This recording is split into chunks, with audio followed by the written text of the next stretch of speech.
Welcome. We are back, baby.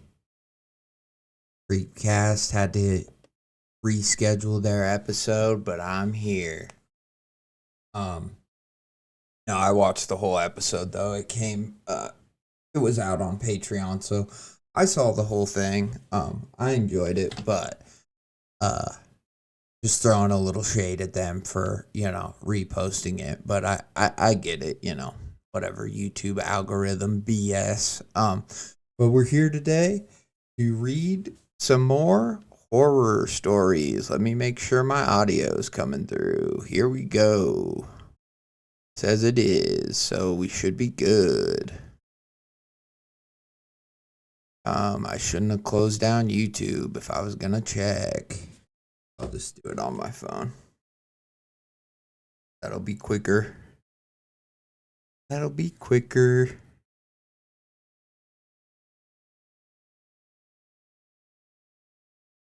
Alrighty. So, today on the docket, by the way, one more week for the back rooms. So excited. Got my tickets already. I don't know if all movie apps let you do this, but or movie theater apps, but I want to see if I guess I could just go on the website and try to order another ticket for the same showtime.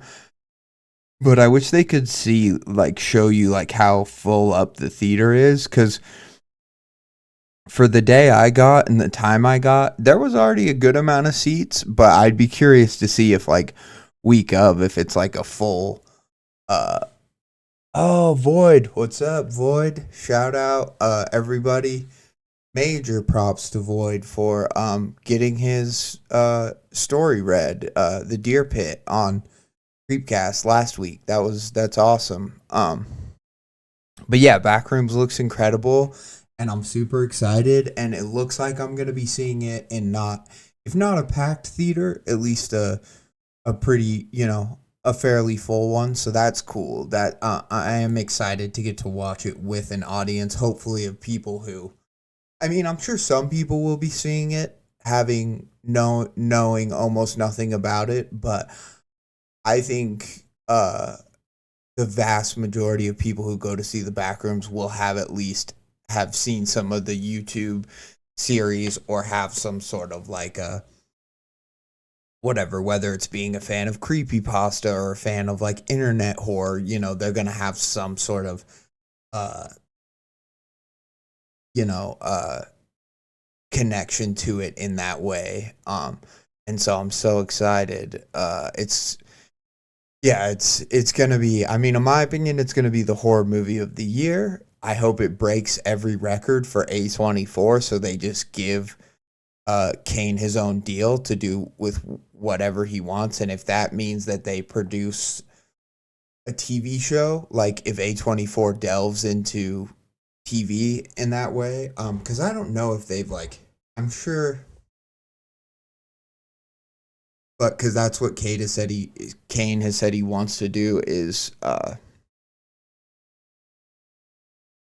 TV. He said that wants to. Okay, yeah. So they've been involved with Beef and some other stuff, Euphoria. Okay, yeah, that makes sense. I was I know they've done some TV.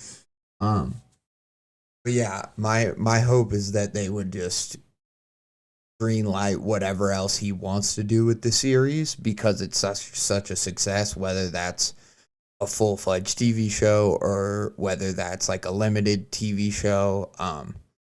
And then yeah, just have the movie that hopefully is amazing. I think it's gonna be, I mean, yeah, the trailer looks incredible. The ARG, as more stuff comes out with the ARG that's getting close, that's getting real interesting. It kind of goes without saying, I think, into the series, because you see it happen with people. Sorry, I'll get to the chat here in a second, but I want to get this out before I forget. It goes without saying that yes, people get sucked into the back rooms and stuff, but I always wondered are physical, like whether it's just a building or like a room, because we know rooms get copied or exist like right up next to reality. Like there's that one where he's in the guy's like living room and he's like talking to the guy through the wall and stuff. So we know that there's kind of like, these parallels within the back rooms to real areas of reality and stuff like that. But we're getting confirmed through the ARG that not only did people start to go missing, but things like stop signs are starting to go missing, like right up before when the movie is supposed to have taken place in Kane's timeline. And so I just find that really interesting because it's like not only is it copying uh structures and stuff and obviously doing it not exactly correctly or whatever, but it is physically like grabbing things from reality and making them disappear in our reality. And you might say like, well, of course that's the whole premise for the backrooms, and I'm like, it is, but the idea has always been that like people fall into it, or like if there's a null zone you could like put a baseball into it. But I'm like, are things just getting copied, or are things getting sucked in? Like if a null zone was big enough, could my house with my family and everything just get sucked into the backrooms and not like crash and fall apart, but appear in the back rooms completely like untouched, just in that pocket dimension or whatever that it is in the complex.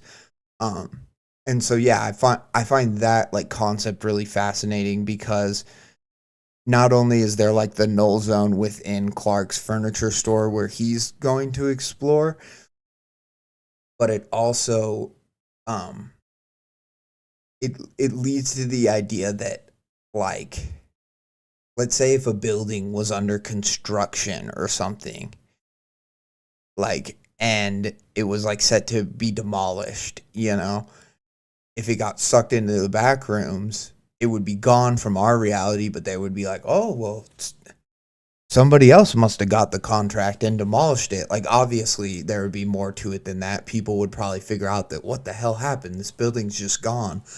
But I think that it's fascinating because it confirms a lot of like small theories that like YouTubers have had about, these are what the apartment buildings are. They're based on these other buildings in London.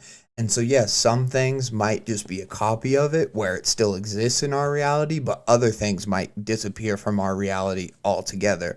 So, like, it just, it lends the idea of like what things have disappeared. I don't know, like Amelia Earhart, I'm just spitballing. What things have disappeared from our reality that we could end up seeing in the back rooms? You know what I mean? It kind of expands the idea to not just, oh, it's like just people and like maybe a car that they were driving at the time, but it just can be random shit from anywhere. So yeah, I find that fascinating, and it might just be a small thing that the ARG has like talked about or shown, but it's just adding so much texture to the series as a whole that it's just very exciting. I'm so stoked to see the movie. I cannot wait. But let's get to the chat. Floyd Lee, hi, Backrooms looks great. Hey dude, I thought I was bug on because I ain't seen the notif yesterday. Glad you're doing good. I can't escape you. Oh, thanks for the shout out, Red. I am everywhere, Danny. He is everywhere. He's all over Reddit and Tales from the Creeps and Creepcast and Anxiety Pilled even. I'm sure you're all over, Void. As you should be. I mean, I'm super happy for you. I know I gave a quick shout out, but I think I do need to take the time on my stream to say that, like, anytime a story that gets read on Creepcast from somebody that I've like interacted with or someone whose stories I've read, or just somebody that I know is like active in the community, I think it just does nothing but like warms my heart and makes me feel um like dreams are not as outlandish as people make them seem sometimes. Like, yes, sure, if you're somebody who's never written anything or never got a work published, the idea of like publishing something, or even, one day writing a story that uh becomes well known, like these ideas can seem like such pipe dreams, right? When I think anybody who is a fan of Creepcast and has thought about writing a story has had this sort of pipe dream, right? Where they've been like, well, what if I wrote a story and they read it on the podcast? Like, because I read Jeff the Killer. Like, I think I could write a story at least as good as that, or as funny as that, or whatever it may be, right? I'm not just talking about like high literature. I'm talking about anything in between, any creepy pasta, any form. I think I could write a spooky story that could, um, fuck with Isaiah and Hunter or send shivers down their spine. And when we have that sort of a dream, or when we have that sort of like a thought, a daydream, it might seem, outlandish, or it might just seem kind of silly to like want that, right? It's like the whole idea of people who are like a podcast fans, and they're like, I have a dream where I'm on the podcast, my favorite podcast, where I'm on Joe Rogan Experiment, and me and Joe are uh sharing supplement tips, or whatever. That's just like a stupid example, but I think people have these sort of things, and while they can seem, you know, silly or outrageous or whatever, I do think that it's cool when, because it is a story podcast, right? They're always going to read a story every week. They're always going to cover some sort of a story, whether it's, I mean, sometimes it's visual or whatever, but you know what I mean. And so built into Creepcast and like nature, just from the nature of what it is, it kind of has this whole like audience interaction element, you know, in terms of they can interact with their audience through the stories. And, the only other things I can think that do that are like call-in shows like Therapy Gecko or other stuff where they're directly talking to people in the audience. And I think it's just so cool that people, who have just existed on Reddit and been writing stories and been, have fans online, or fellow writers who admire their work, can interact in some small way with, with this podcast and with this whole community, right? Because he's not, when Void got his story read, The Deer Pit, on Creepcast, he's not just interacting with Isaiah and Hunter, which is cool enough, but he's interacting with the entire Creepcast fandom, right? And now everybody's got a sense for like who Void is as an author and what stories he likes to tell and stuff like that. And it's just so cool, and it should give people hope. It should make people happy. That's why I was so fucking pissed when people ganged up and tried to ruin Pitiful Scream's life, because so many people were just like, I know it's AI for a fact and blah blah blah, and they don't. They're bullshit. They're full of shit. They have no proof. They just have their opinions and think that that's proof. And it just made me so mad to see that people weren't, or not, a lot of people were standing up for him, but that people weren't happy for him. Like, just be happy that somebody that is a fan of the show could be part of the show. It's like the same reason when you go at like a concert and they call a fan up on stage, and I'm sure there's some people that go, oh, I'm mad they didn't pick me. But I think the vast majority of people just go, oh, and you're happy for the person, and you're like, that's cool, and now I get to be part of this experience of seeing this person's like dreams come true as they get to like hug their favorite rock star or whatever sort of a thing, favorite musician, um yeah, yeah, and Void says, and I'll read the whole chat, but Void says the pitiful scream event made me want to jump through my phone. And yeah, I felt the same way. I just wanted to strangle people. I wanted to strangle everyone who just wasn't even entertaining the idea that this was a person that just wrote from their heart. And it might have sounded like AI to some people, but it's like it's still a person on the other end of this, and they're still a fan. And I think just being happy for them is so much more like productive and conducive to just a good environment. So anyways, I know it was jealousy. It was people fucking being stupid. It's this whole AI I don't know, kind of panic that our society's in, right? Like that really the world is in, because we don't know what role it's going to play. We don't know if it's going to steal our jobs and our lives. And so, it's frustrating, but back to the point, which is that it's so cool to see it happen for somebody who is just a dedicated fan, who writes all the time, who interacts with other writers and helps with. I mean, I've heard of Void just from his comments on other stories before I even read any of his work. Like, so I knew him just as a commenter and as somebody who would give people feedback and or just comment on other people's stories and stuff like that.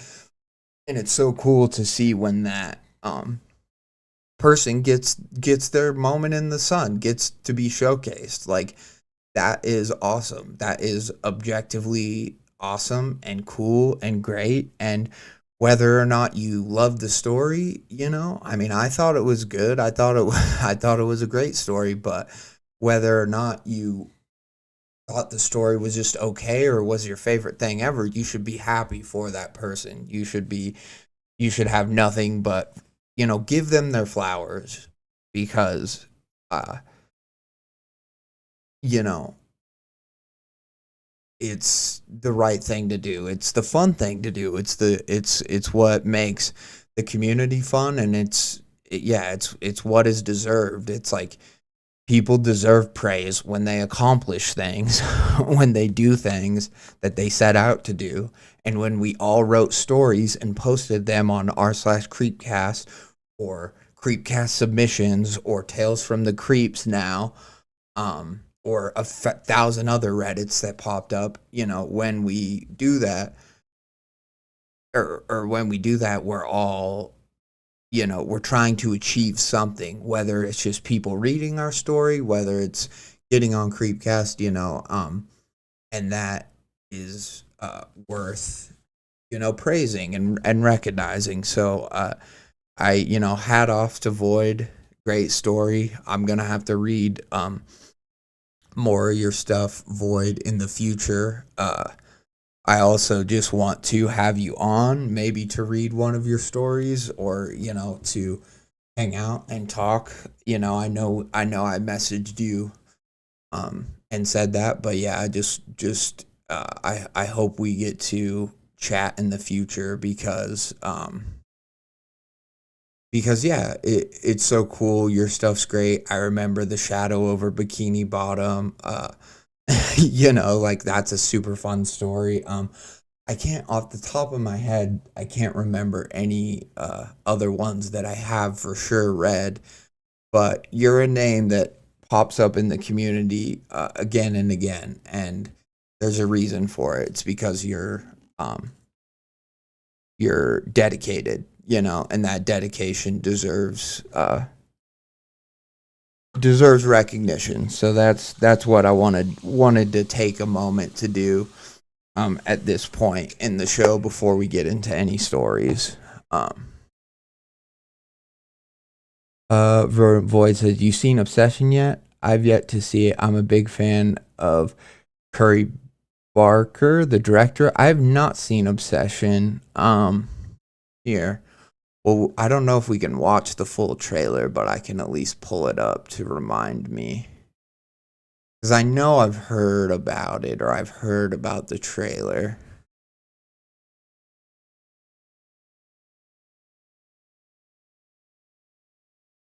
Of course, of course. Right. Okay.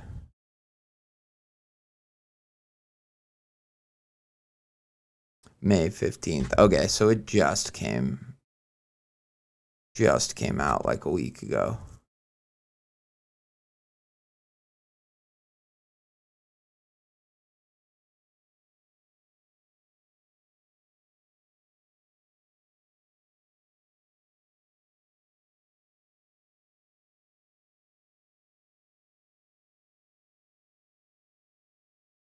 Sorry, I'm just watching it play on here with no sound or anything. Um, Try to remind me. So yeah, it's just about like a relationship, right? That's yeah.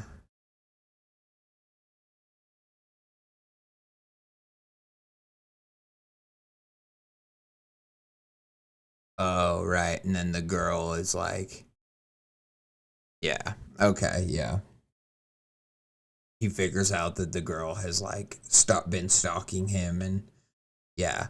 Um yeah, no, definitely cool. I need to watch it. It's still in theaters, so I mean, I probably won't see it in theaters unfortunately, but that's because I've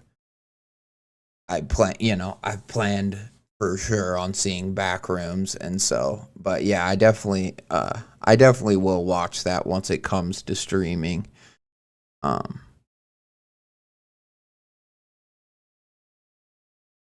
Very, very good egg, and it's a hit, I might add. Yeah. I mean, I think that's kind of the thing about horror movies that's nice is like there can be a horror movie, it can be a hit without everybody knowing about it, whereas like so many other more expensive types of movies, it's like it either has to be viral and everyone's talking about it or it's a flop, you know what I mean? By the way, you mentioned last stream that you wanted to switch up music. I made a playlist with copyright free songs, but I wanted to ask first if you wanted me to send it over. Yeah, of course. I would definitely use that. Um, the main thing that has stopped me from like I don't know other playlists and stuff that I've checked out. Granted, they're not ones that I've had somebody make, but they're just ones that I've found online.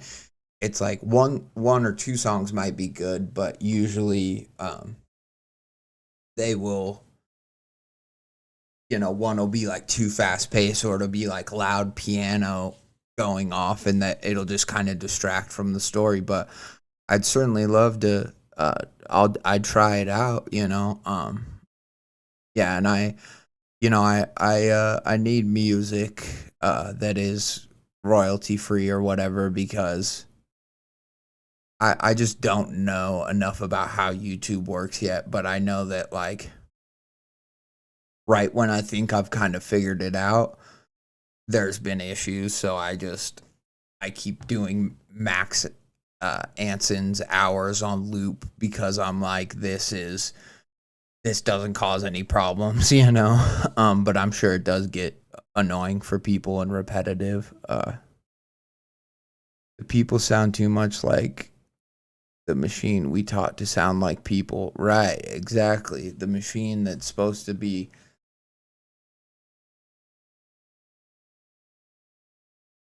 the aggregate intelligence machine that's a byproduct of us being a byproduct of it being a it's like the whole I heard recently that like Google the results are just going to be like AI results now which almost make it seem like it's like what is the point of even having a website or whatever. It just seems crazy to me because it's like yeah, for like a question of like, you know, is it okay to use baking, soda to clean my bathtub or whatever, whatever dumb question like that. It's like, sure, yeah, maybe AI can answer that and it doesn't need to send you to a website, but I've it doesn't make sense to have just all search engines be just AI language models now, like because they still give you wrong answers all the time. So it just doesn't.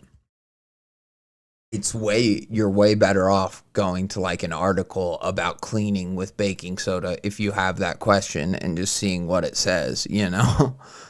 Um, it's so stupid. Oh, family in the pipes, right? Okay, I remember that one too. Nice. Okay.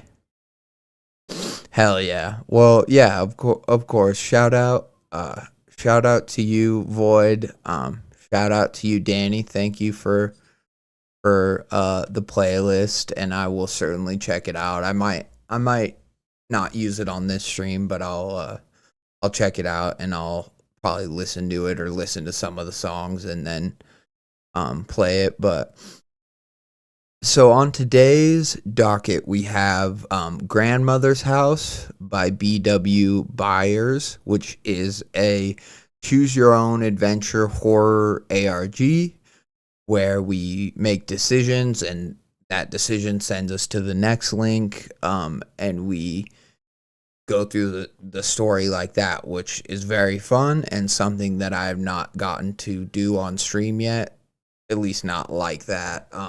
Not one that's just made entirely on Reddit. So yeah, I'm excited for that. We also have The Day the Statue Left, which is Danny's story, I believe, from the chat. So shout out. Ooh, it looks like the playlist just came in, is my guess. But meowing. Anyways, so yeah, we could start with that since you're in the chat, Danny. We could start with The Day the Statue Left, and then we also have There's Something Under the Boardwalk Part 5, and I was gonna just read on from 5 through 7.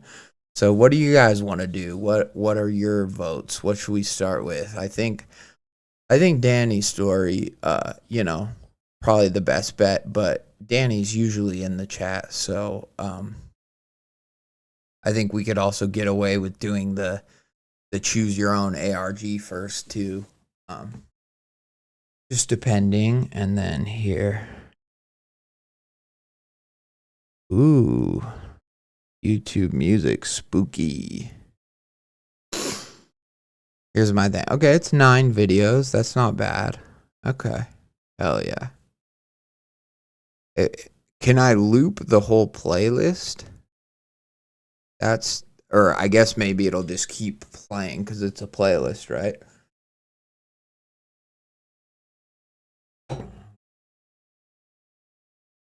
But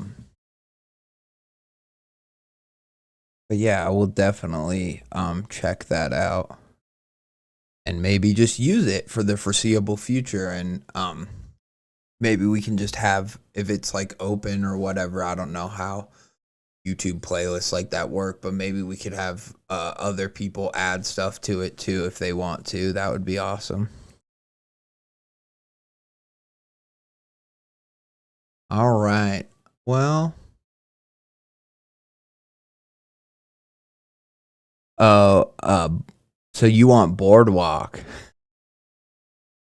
Boardwalk, I'm deep into it, not gonna lie, LOL. So you want to start with Boardwalk, Danny? If you want to start with Boardwalk, I'll start with Boardwalk. Because yeah, I mean, it's been it's been it's been a fixture here now for a while, and I do need to finish it. And we're pretty close to the ending, so yeah, I appreciate it. Yeah, we could just start with Boardwalk. Let's what up, Boots? Hello. We will get into There's Something Under the Boardwalk. Oh, really quick, I wanted to shout out I don't know if it's like AQ Studios. Yeah, it is AQ. Okay.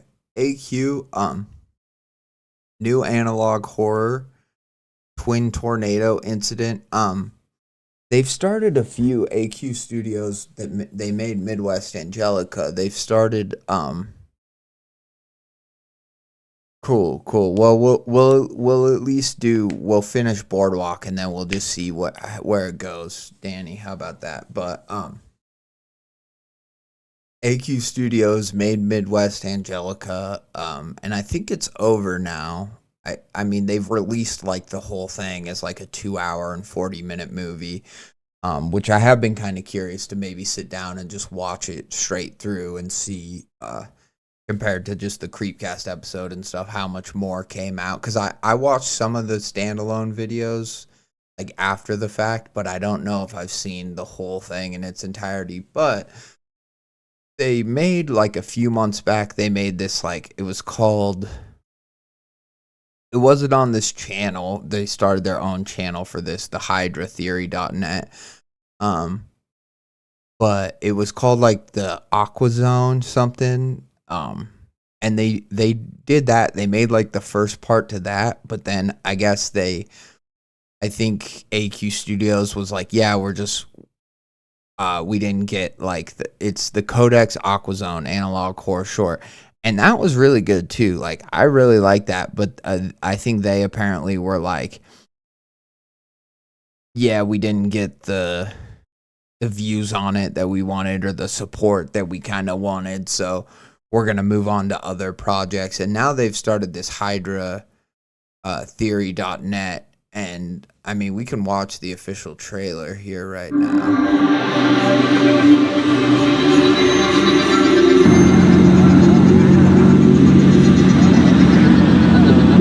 High-speed internet, unlike anything you've ever seen before. Faster than light. Could you keep up? So faster than light. High-speed internet, unlike anything you've ever seen before. Faster than light. High-speed internet, unlike anything you've ever seen before. Like anything you ever seen before. Keep up? Faster than light. Red solution. You keep up? Perfect. Red solution.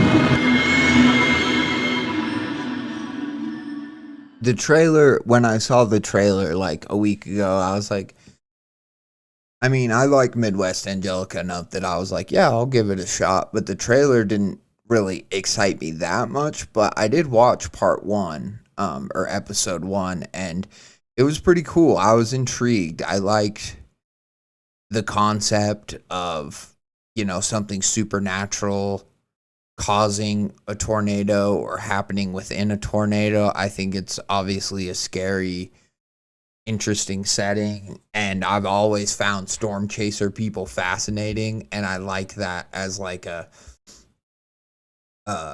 character type for a horror, somebody that gets wrapped up in a horror investigation. That just makes sense because they're already like Daredevil, people who will put themselves in harm way, so it already does a good job of like answering like not only the found footage, like why are you filming question, but it answers like the, like, well, when shit starts going wrong, like why don't you run away? And it's like, well, because they never run away. That's their whole thing, is they run to the storm. So if they found something supernatural or weird happening in the storm, they would, of course, want to understand it and want to document it. And it doesn't even seem like necessarily the main character is a straight up, I mean, he's becoming a storm tracker from what I gathered in like the first part, but he's essentially, there's just a way huge spike in tornadoes. Like, it's tornado season, but there's a ridiculous amount in this one area, or in Oklahoma in particular. And so it just seems like a cool start to an ARG, or a horror analog horror project, not an ARG from what I know about it. But I am intrigued, and I hope I don't know. In my opinion, like I understand they can do whatever they want as their creative studio, but I'm like, I don't know any analog horror. I guess maybe that's not true, but that was a hit after just its first episode. I think a lot of them, they need a kind of a few parts or episodes to kind of really get cooking and to get people interested. And so, yeah, I hope that they keep putting this one out because I'm just excited to see more of what they do, anything that they do. It doesn't have to be one specific project over another, but I'm excited for it because yeah, it's Midwest Angelica was badass.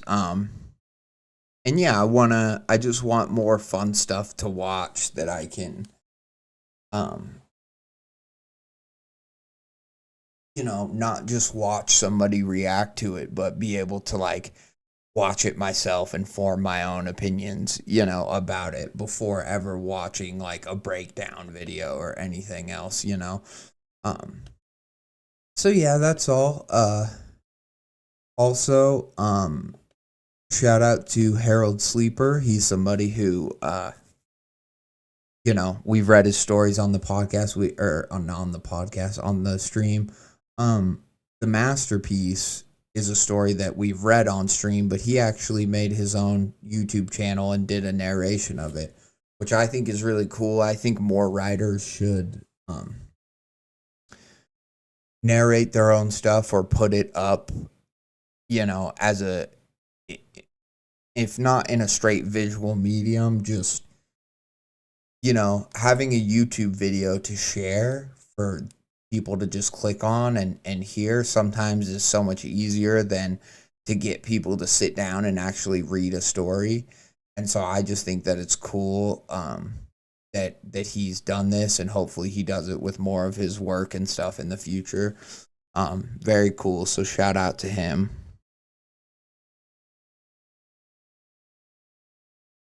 The old watery TV voice of the past, yeah. All right, so something under the boardwalk.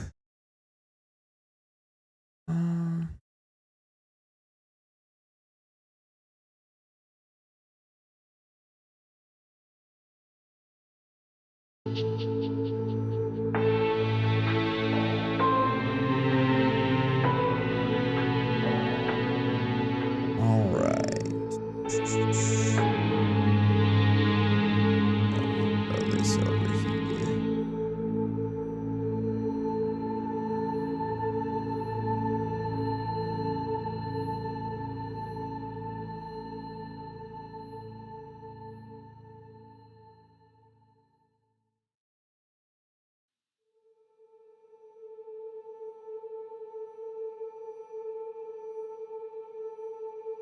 All right. Part 5. Let's do it. Let's get into it.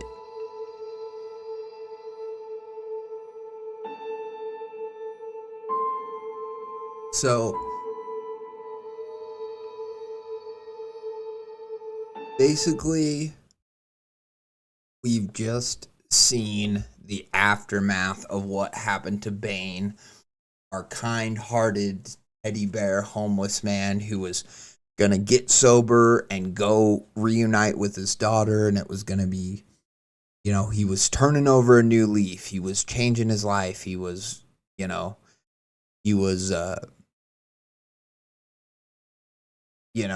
hit rock bottom, or he had hit, he had gotten to the point where he was gonna make a change. And so it was really sad to learn that not only did he lose the picture that he had of him and his daughter, and our I think his name's Mac, maybe our main character found it, but also he has been killed, and his body is kind of, if not straight up posed, I mean, it's certainly, as far as the reading of it went, it certainly seemed like it was dramatically posed on this rock underneath the boardwalk. kind of out, like almost in the ocean. His rib cage was like popped open, it said. It was very gruesome and dramatic, and if not straight, like fuck. I mean, it's fucked up when anyone dies, obviously, but it definitely seemed like a brutal, almost inhuman way of killing something. Like something ate him out from the inside, or something, completely consumed all of his organs. It was an unusual state for his corpse to be in, to say the least. And that's where our narrator kind of found him. He kind of solved that initial mystery that we saw in part one, right? Or maybe shortly after part one, was that Bane was missing, and he wasn't just gonna assume that, like, oh, well, Bane will turn up, because our main character had that conversation with him where he's like, oh no, I'm leaving tomorrow. I'm getting on a bus to go see my daughter. And so our main character was, and then when he found the picture, he was even more worried about him. And so that is just kind of the summary of like the main things that happened. But then also, I mean, our character has seen this creature, this eye underneath the docks, this black, like,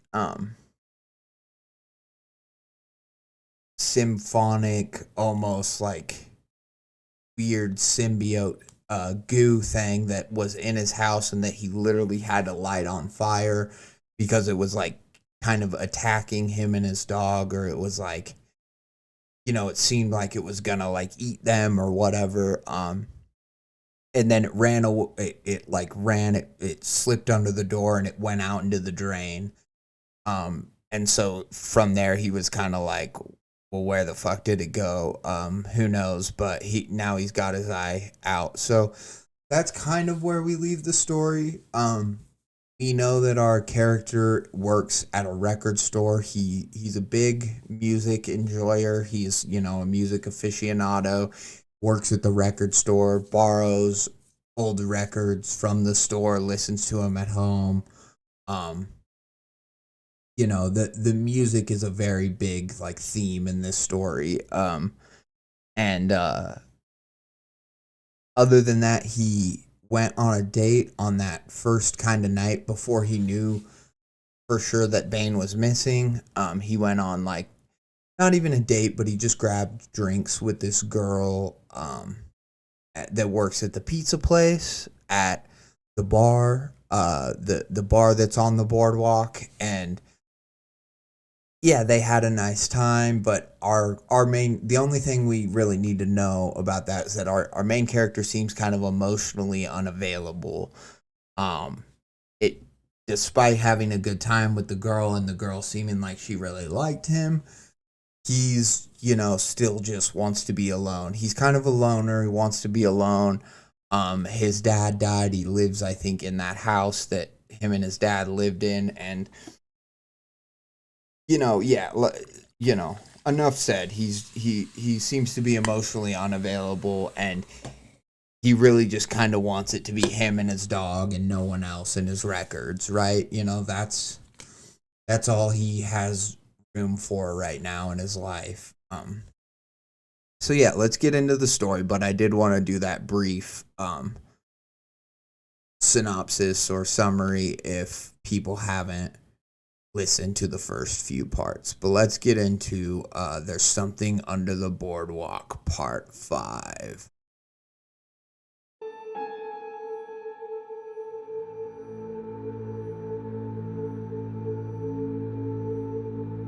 The ticking hands of the office clock paced their way around the track. Given the fact that my phone was still at the house, this was the only concept of time I had. I sat for hours waiting for Sheriff Castle to return. His office was no more than a holding cell for us. Daisy napped on the floor as my leg bounced restlessly.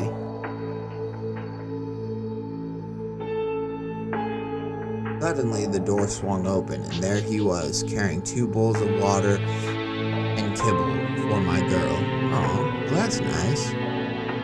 Is the sheriff gonna bring him any food? I mean, he said he had to wait. We sat for hours, right? So, I mean, it's nice he brought it for the dog. I'm just curious if he's like, I give a shit about your dog, but I think you're a murderer. You know, I'm curious if he's gonna get blamed.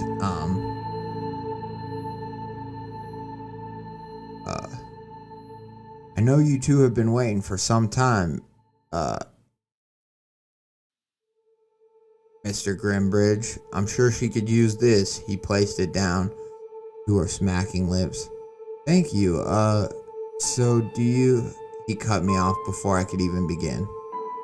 You found your friend, or what was left of him. I just returned from the coroner's office, and we have tracked down some family to come identify the body. It's an unfortunate situation. A damn shame. I'm sure that was terrible to find. Before I could even formulate a response, he continued, looks like the coroner is leading towards accidental death, maybe even by misadventure, given where he was found and his previous visits here for drunk and disorderly. You think he might have fallen off the pier onto the rocks below? Astonished, I stood up. That's impossible. I saw him last night. He was going to Summerdale to get clean. He was sober as a stone. The sheriff raised his hand to request that I sit down. After a beat, he continued.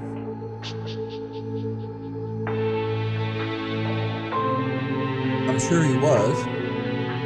He also told me that he mentioned saying goodbye to the others. We don't have a toxicology report yet, but it's not outside the realm of possibility he could have decided he wanted one last hurrah with his friends. Shaking my head, I blurted out, how do you explain what happened to his body? A fall into the rocks isn't doing that. There's no... He interrupted me again. Mac, his body was down there for hours. I've seen vultures do worse to roadkill on the street. We had a nasty storm last night that brought tides high enough to cause flooding. He was most likely in the water for a long time, and there's a million things in those waters that could have done some damage. You would be shocked at what washes up on these shores after a storm like that. I sat in silence. I still hadn't told him about what happened in my kitchen last night. I struggled with the words to explain it the entire time he was gone. Now I knew for sure he wouldn't believe me. Accidents happen, right? You of all people should understand that. Oh shit, he just stepped over a fucking line. There's a line? And the sheriff just stepped right over it. He just fucking slapped his foot down right over it. Because yeah, we don't know what happened to Mac's dad, but we have to assume, right? By how he took it, or how he seems to be taking it, that it was some sort of misfortune befell him.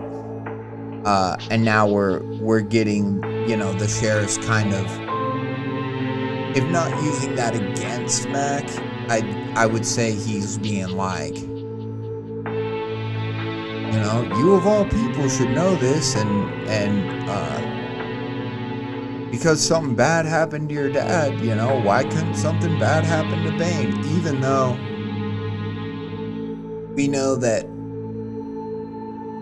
from what was described of his body, granted, I don't remember every parts, but it's like an animal like a shark or something in the ocean, you know, they would bite off pieces, but they wouldn't actively like rip open your chest cavity and just eat out the insides. They would be eating all of you, right?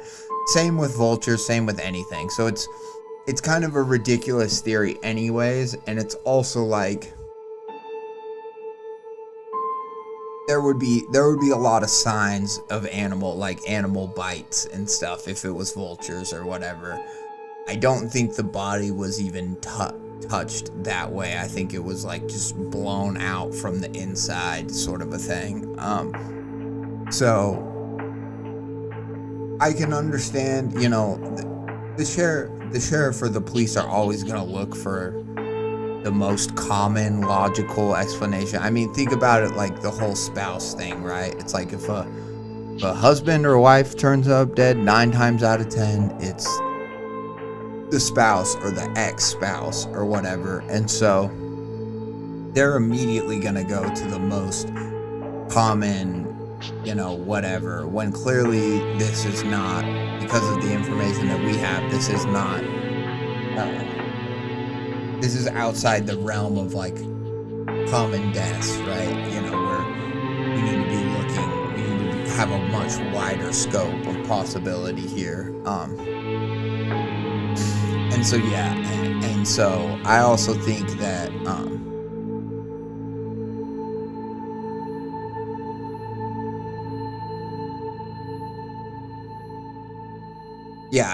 I think that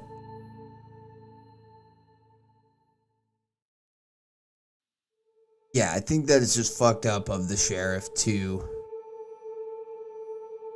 like just listen to him, be like, what do you think happened? And then whether or not you think that, or you're just gonna jump to the most common, he was drunk and he fell and he whatever, got eaten by sharks or whatever, then fine, and the storm beat his body up, on the rocks. Like, just take Mac's statement, at this point. It's like, why do you need to convince him that what you think happened is what happened? Is it because he's the only one who cares about this guy, or he's the one who found him and he's the one who actually, I don't know,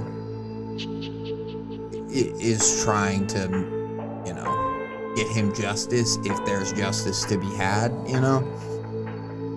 I don't know. It just seems like the sheriff's jumping to a lot of conclusions in a way that makes me think that he's covering something up, even though it seems totally normal for cop behavior. Like, cops do things like this, especially in stories.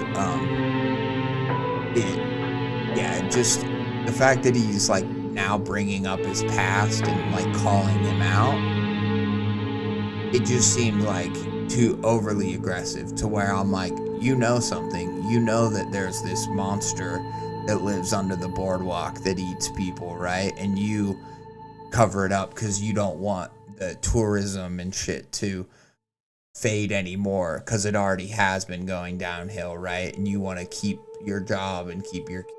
That would be my guess, but that's a lot to pin on just what he's saying right here. But I'm still, until the story tells us otherwise, I'm going to assume that this sheriff is being willfully,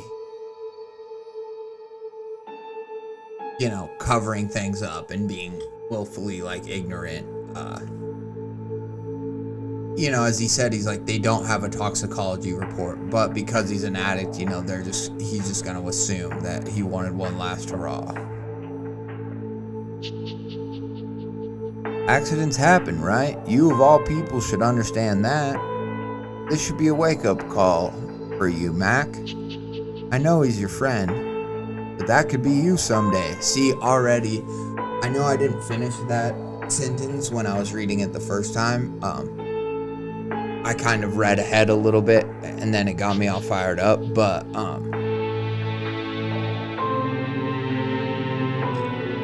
to automatically assume that because somebody's a friend with like a homeless person,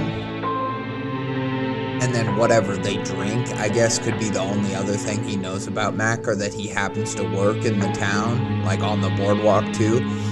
He's like, you could wind up living under the pier and being a fentanyl addict, and whatever. It's like, that is a lot.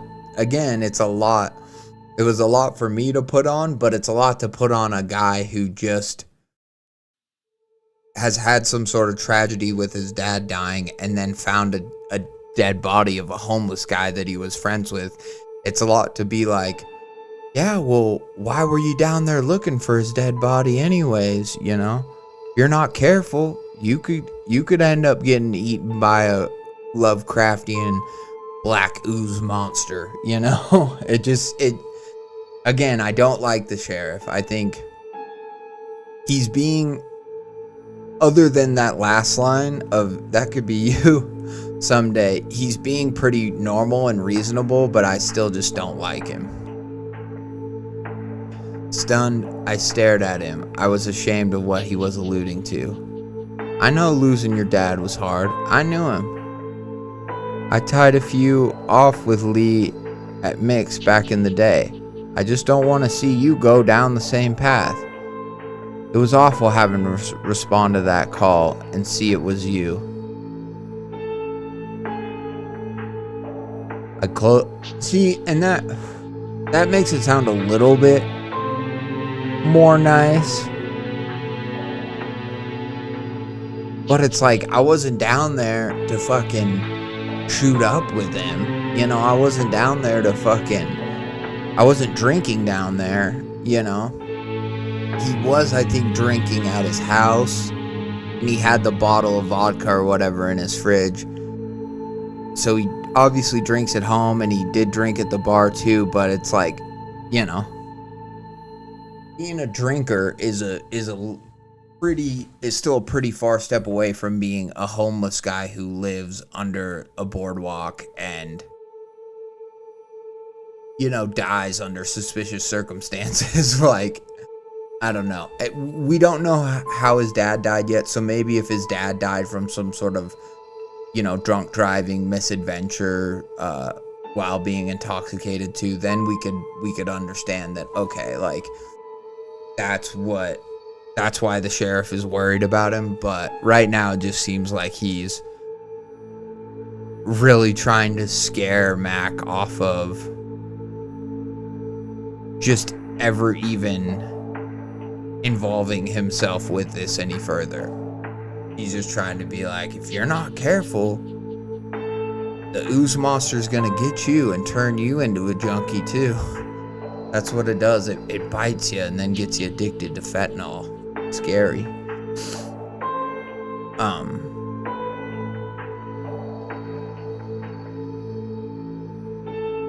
I closed my eyes. I didn't want to think about this, but here I was, last year, months after my dad died. I had a terrible moment. I had a few too many at Mix, and some more when I went home. I couldn't stand the silence of being alone in that house another minute. I got in my car like an idiot and tried to drive back to my mom's. I was out of my mind. I ended up wrapping my car around a tree in town. Thank God nobody else was hurt. The possibility that I could have hurt someone still eats at me. Between you and me, I still don't know if I did it on purpose or not. Sometimes I wake up out of a dead sleep thinking I'm still in the wreck. I look down to see Daisy staring back up at me. I'm glad I wasn't successful. She didn't deserve that.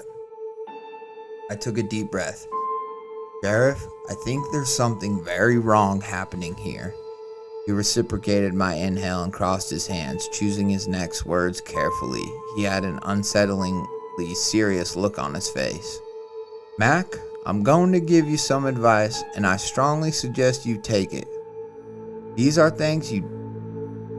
are things you don't understand in this world, and sometimes you have to let those things run their course. That's nature, son. Survival. And if you can't survive, you'll soon be extinct. I think it would be in everyone's best interest if you get out of Paradise Point for a while now. Yeah, so he knows, right? After that, he knows. He clearly knows that this ooze monster can kill, attack, or maybe he even has existed here for a long time, right? That's way too on the nose of like, just let the Lovecraftian ooze monster do its thing. Just if it needs to possess and kill a few people and take some sacrifices, that's just the cost of doing business. That's all it is. Ain't nothing to it more than that, Mac. So dumb.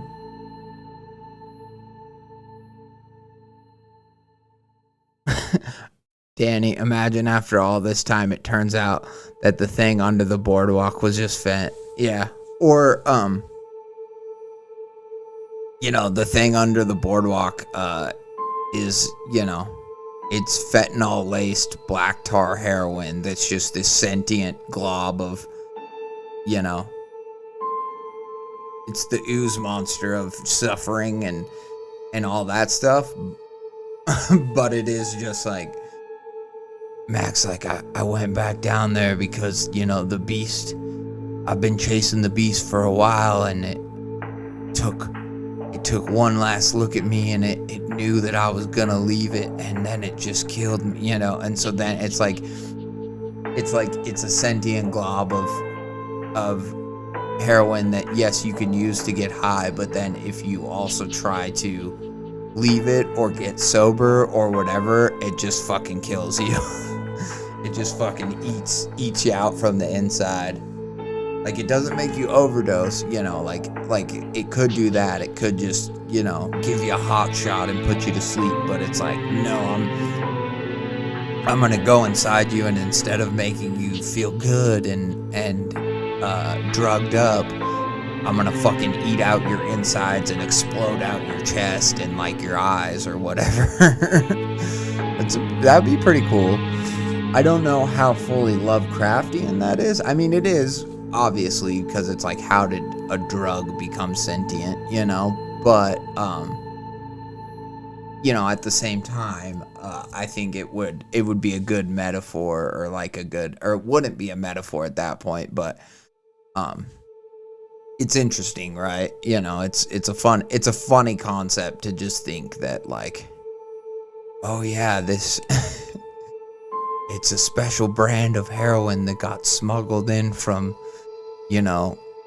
Guadalajara or whatever, and it's 10 times more lethal, and it slides and slips around underneath the docks waiting for its next victims, trying to get kids who are swimming in the ocean addicted. It's gonna grab their leg and drag them under.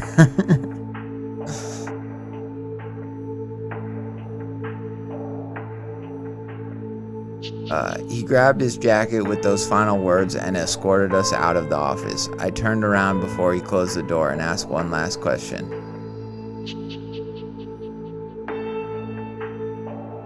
I just need to know one thing. You contacted his family, right?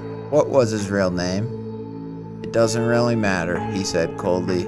With that, he slammed the door shut. What a dick. I mean, at that point, he's not even asking.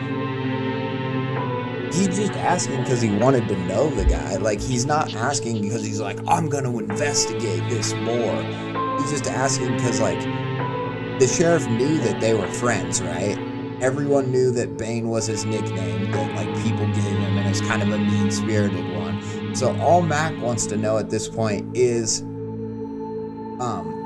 his real name, just so that, he can know that, oh, this was who my friend was before life happened to him. You know what I mean? And now the sheriff, again, and this has been a repeated line throughout the story that our main character has said to the girl he was on a date with, that Bane said to our main character when they first had the conversation about him getting sober.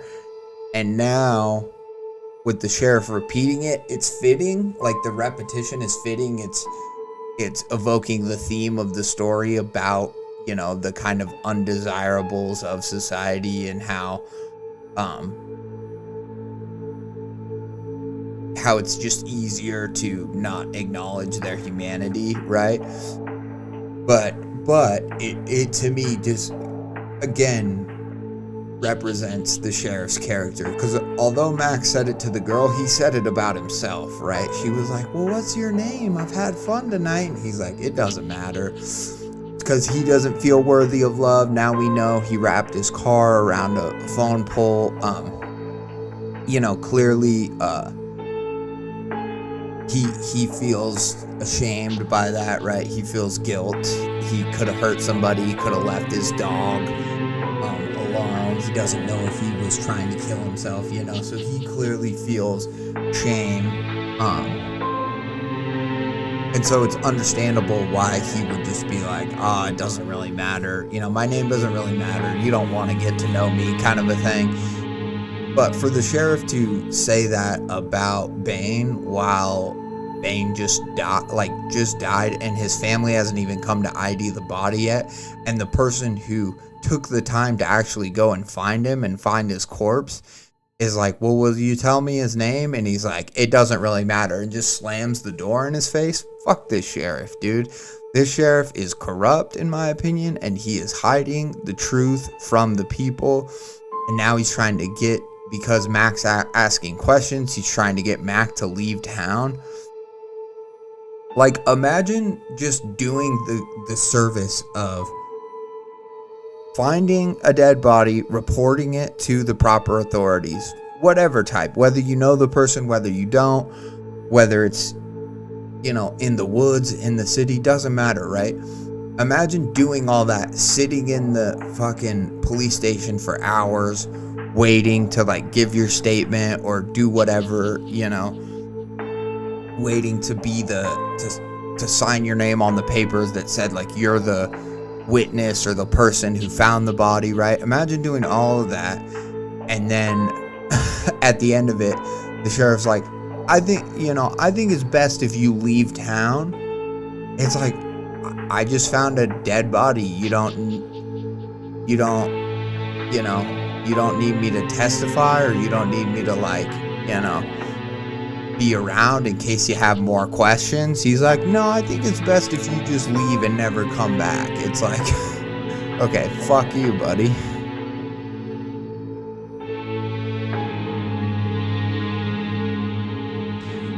In the end, yeah, Danny says, in the end, when it comes to police, they don't really care about houseless folks, so it works.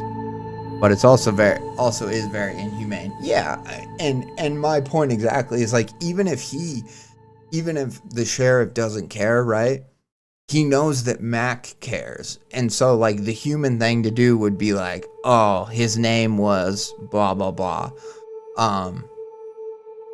Yeah, his family's coming to identify the body. After that, we'll release his name, like in a press statement or whatever. Like, I can understand if he's like, I can't tell you that, you know, yet or whatever, but he's like, it'll be in the paper once the family comes to identify the body, that sort of a thing.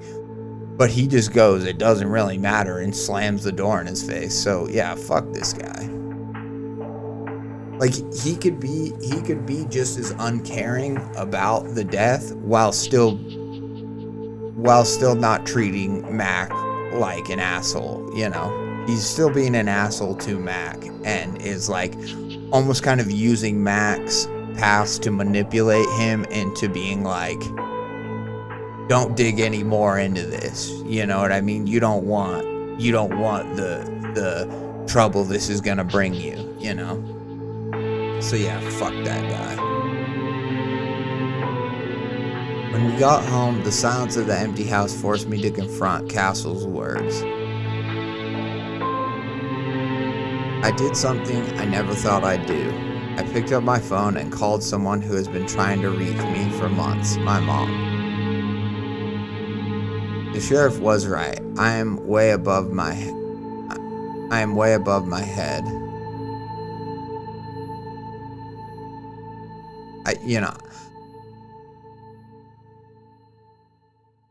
I think by this line he means like I'm in way over my head, but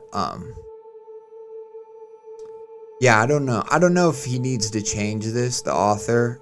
I think anybody who's reading this will know what he means, but yeah, I think like I am in way over my head. I think would sound a little better. Yes, it's the more common phrase, but so I know sometimes writers like to kind of try to change those more common phrases and kind of make them their own. But yeah, it's just something I noticed. I couldn't help but keep looking at Daisy. I can't put her or myself in any more danger. I don't know if Castle knows what I know. At this point, I didn't care anymore. The thing under the boardwalk was his problem, not mine. I had my own monster to deal with.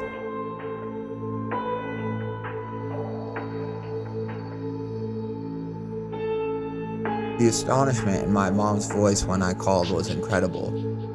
I didn't realize how much I had alienated myself from her. I forgot how good it was to hear her voice.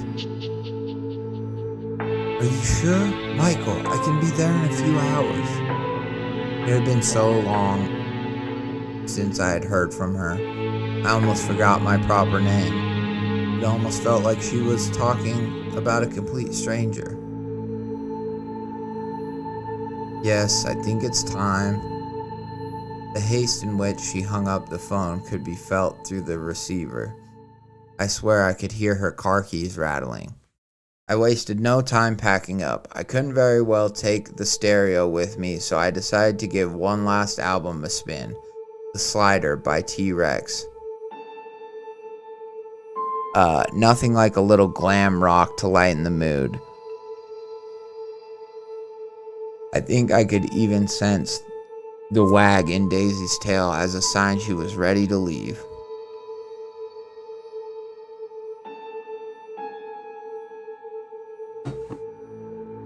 So he's leaving the house. He's not taking much. He must own the house. His mom probably doesn't own it. It was probably left to him, right? And so, yeah, I'm guessing by like not taking anything, he's not leaving forever, but he's just like, you know, he's getting out of town. Or maybe he is leaving to go back and like live with his mom, but I guess he's just gonna keep the house as is. Cause I'm like, he seems like he loves music and stuff enough that he would want to take like the records, the whatever, but the house is also like kind of a memorial to his dad, so I think maybe he wants to just keep it all there.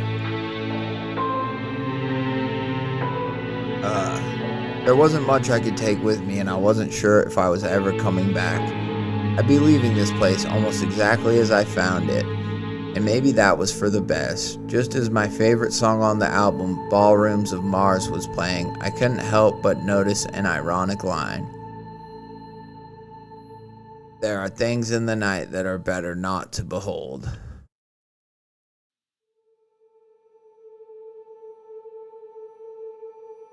You said a mouthful, Mr. Bolin.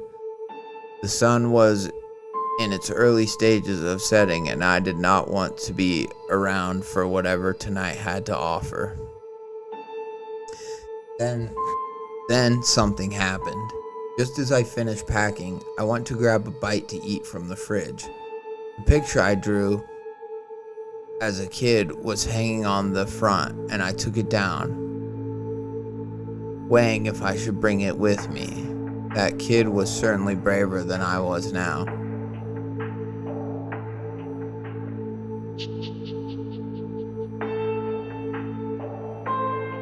It reminded me of what was in my pocket. I pulled out the snapshot photo of Bane and his daughter and held it side by side with my drawing. The urgency I was feeling to leave was now beginning to turn. That poor girl will never know him, and he didn't get the chance he deserved to make things right. How I wished I could go back and tell him to get as far away from the boardwalk as possible when I had the chance. Then some anger started to slowly fill me. Bane wasn't just some nameless casualty to alcoholism, letting his daughter and everybody else think that made my teeth clench. I knew what it was like to have those eyes on you when people think they know you and your family. I know what I saw, and every fiber of my being knew what the sheriff was selling me was bullshit. I couldn't go back and save Bane, but I couldn't let this be the end for him. It was around this time I could hear my mom's car pull up. I had to make a decision. I went out and greeted her with a long hug. I could practically feel her tears on my shoulders. "Are you ready?" she asked me. she asked misty-eyed. I could feel it in my gut. This is the part in scary movies when you are screaming at the character to get out of the house. Actually, the guys over at Mix wanted to throw a little get-together for my last night. Tommy said he'd give me a lift back to your place tomorrow afternoon. Would you mind taking Daisy for tonight? Puzzled, she nodded yes, but I didn't look convinced. Michael, are you sure? Almost as if she could tell exactly what I was going to do. I sighed. Yeah, I wouldn't feel right leaving without saying goodbye first. I'll be home sometime before noon. I smiled as I hugged her again, her face still pensive and unsure. I promise, really, I just need to do this one last thing. I gave Daisy one last kiss on her head as she settled into the front seat of the car. I will see you soon, baby. I promise. Oh, he's talking to the dog. Okay. In the front seat of the car. I will see you real soon, baby. I promise. With that, I gave my mom a wave goodbye. Kiss your mom goodbye, you dick. You drove all the way there at a moment's notice. It's like, and you're like, goodbye, doggy. I love you. You're my whole world. Okay, mom, see you later. Thanks for driving 3 hours to pick up my dog. You know? It just seems, I know maybe he's kind of estranged from his mom at this point, but it's like, you know, I just find that funny. I could feel a big part of my heart breaking. This might be the last time I ever see them. Daisy's eyes locked onto mine until the car was out of sight. I stared from my backyard to the tangerine-colored skies. It would be night soon. One of the perks of living here year-round is that I'm one of the only people left on my block. With what I was planning on doing tonight, I needed to arm myself.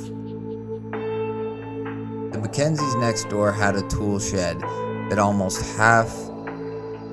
was almost half the size of my house. I wasn't sure of what I was looking for, but I was certain it would be in there. Thankfully, they were in Florida for the winter, and they had asked me to check on their place so I knew where their spare keys were. All I knew about this thing is that fire hurt it, but didn't kill it. Maybe the key to all this was what I encountered when that fateful fall took place last night.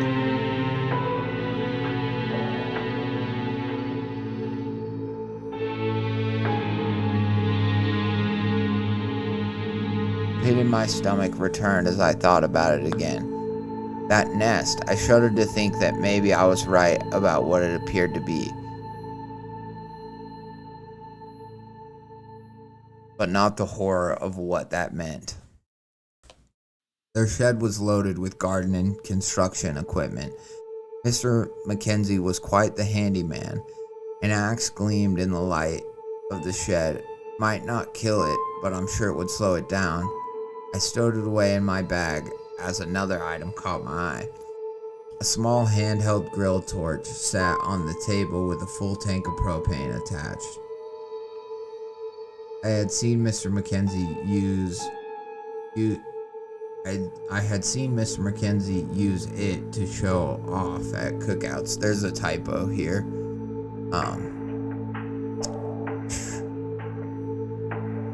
Yeah, just pointing out. We're almost done with part 5, so things are heating up now. So yeah, it is macgrimbridge.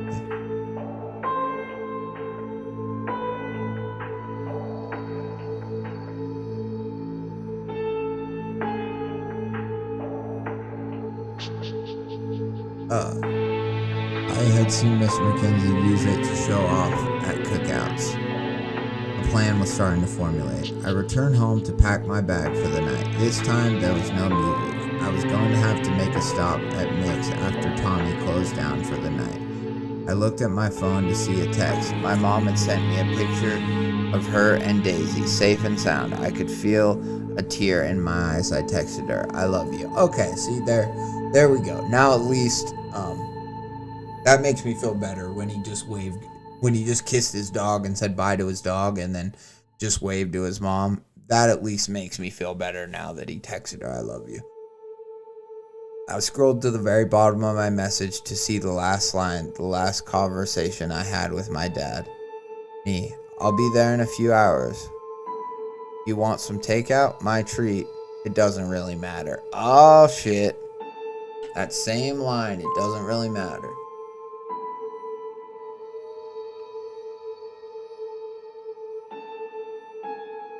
It was just then I heard a sudden knock on my door. I wasn't expecting anybody and certainly didn't want company at this moment. The knocking continued. I tried to peek out around the door to get a glimpse. It was nightfall now, and I couldn't make the shape of whoever or whatever it was. It was out there, maybe? I don't know. I think there's a word missing here too. Finally, I swung the door open. See a shocking sight. Angie? Oh shit, now we're getting the guy and the girl situation to fight the monster together. This is awesome. I think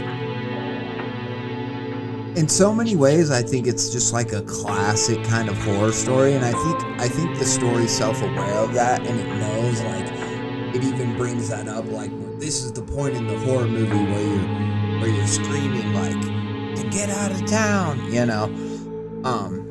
And so I think it acknowledges it in a fun way, but then also I think it's doing such a good job of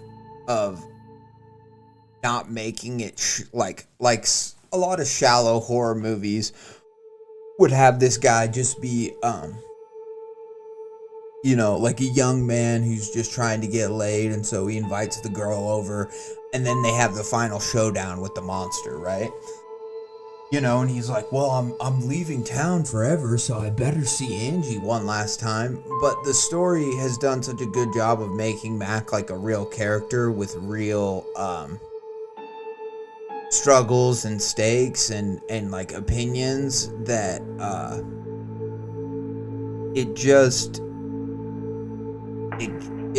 elevates it. It makes the story so much better that he's got this shame about, you know, drunk driving one night, and clearly his dad was maybe a drinker and died in some unfortunate way, you know, because of that. And so he's got this sort of shame built around that, and that same shame is what makes him feel for Mac and have empathy for Mac.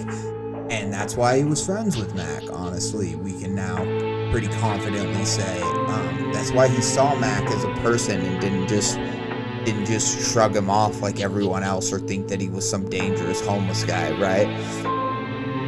And so because of that element to why he first wanted to figure out like what this monster was or what was going on to it, and now why he wants to maybe avenge Mac a little bit, maybe show that, you know, Mac's death wasn't just by his own design, that he was taken too soon, and that he was gonna change his life and do the right thing and reunite with his daughter.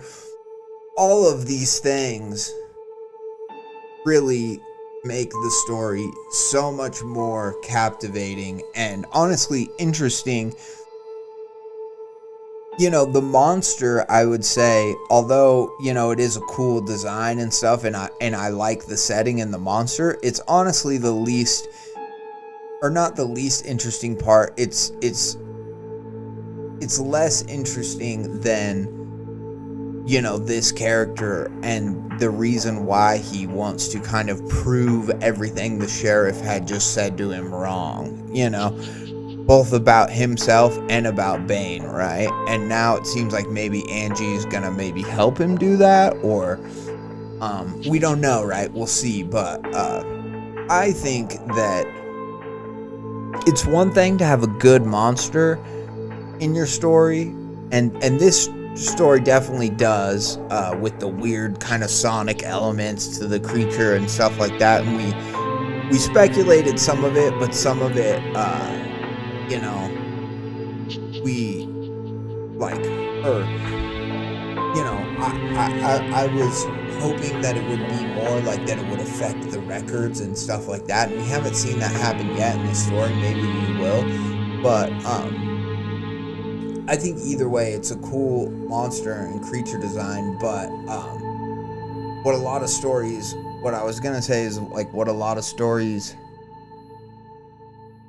I think they either just, they don't give an emotional reason why this person wants to confront this unknown thing or solve this mystery, right? They give like a general reason, like, I've always done this is my life's work, is like, you know, seeing what goes bump in the night. Or they're like, this crazy fucking thing happened to me, and now that I'm in it, it's like, well, I gotta see what happens with it, right? You know, so it's like that. But the fact that this story gives us such a kind of emotional reason that makes sense in the context of who this person is, it really makes me so much more engaged with the story, and so much more interested to see if he not only like avenges Mac by maybe killing this thing, or avenges Bane by killing this thing, but also if he can, if not avenge him, maybe prove that, you know, there is this creature that killed him, or prove something like that, or even just prove to Bane's family that he loved, you know, that he may have been a guy with flaws and whatever, but that he loved his daughter, and he thought about his daughter, and he missed her, you know. And that I think, you know, any of those outcomes, I think, are, you know, like happy, good, preferable endings, but it's understandable why he wants to make those things happen, you know.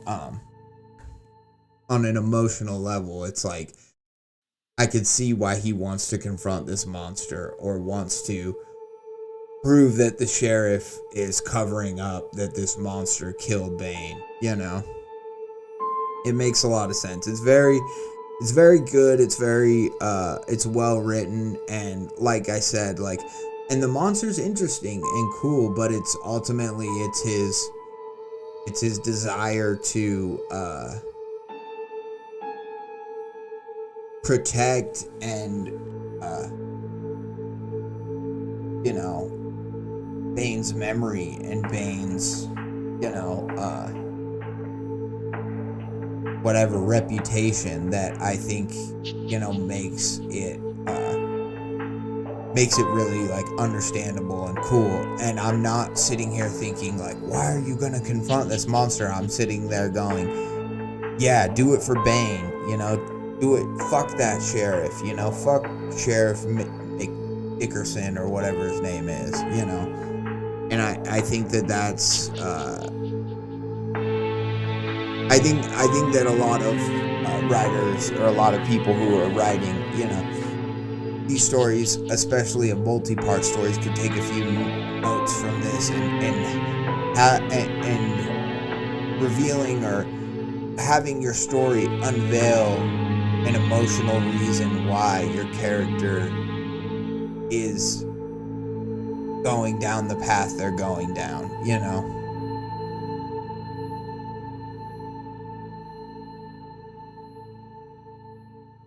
There's Something Under the Boardwalk, Part 6. Angie, what are you doing here? She asked if she could come in, and I obliged. She took a second to think over her words and turned around. Tommy gave me your address. Something seemed really off last night when you were leaving, and I just wanted to check up on you. Felt like I needed to make up any lie I could to get her out of here, but I couldn't help but feel disarmed by her presence. I'm okay. That album I was telling you about, it fell out of my bag and I wanted to go back and get it before the storm hit, I explained. That's not what I'm talking about, she replied. You just seem like you're struggling with something. I could see it in your eyes the entire time. Tommy told me about your dad after you left.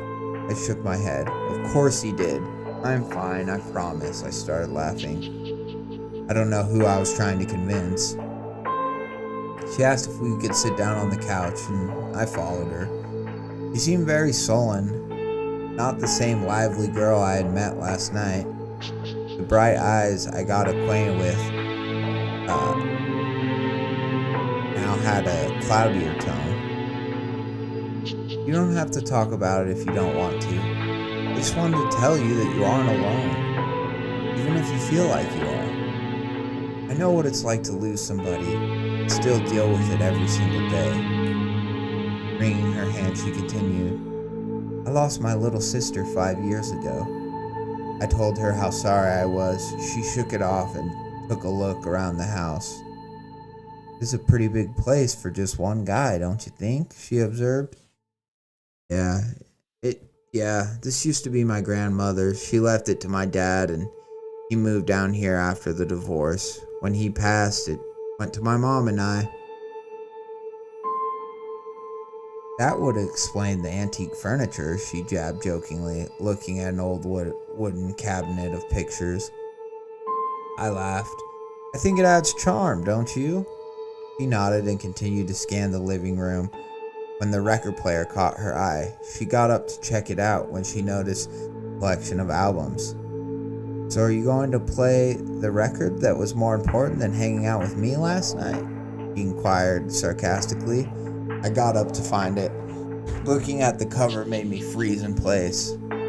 I was getting distracted from what I needed to do tonight. I glanced over at my bag to make sure it wasn't in plain sight. I couldn't have Angie questioning what I was doing with an axe. It's like, yeah, I was going to murder this Lovecraftian beast, but yeah, we can listen to this album real quick. I really like this relationship too. I think it's real. I think it's charming. And I think honestly, now at this point in the story, I don't know if it's gonna happen, but I think our main character needs to let Angie into what he's seen and what he thinks happened to Bane. And I'm hoping that this record is going to be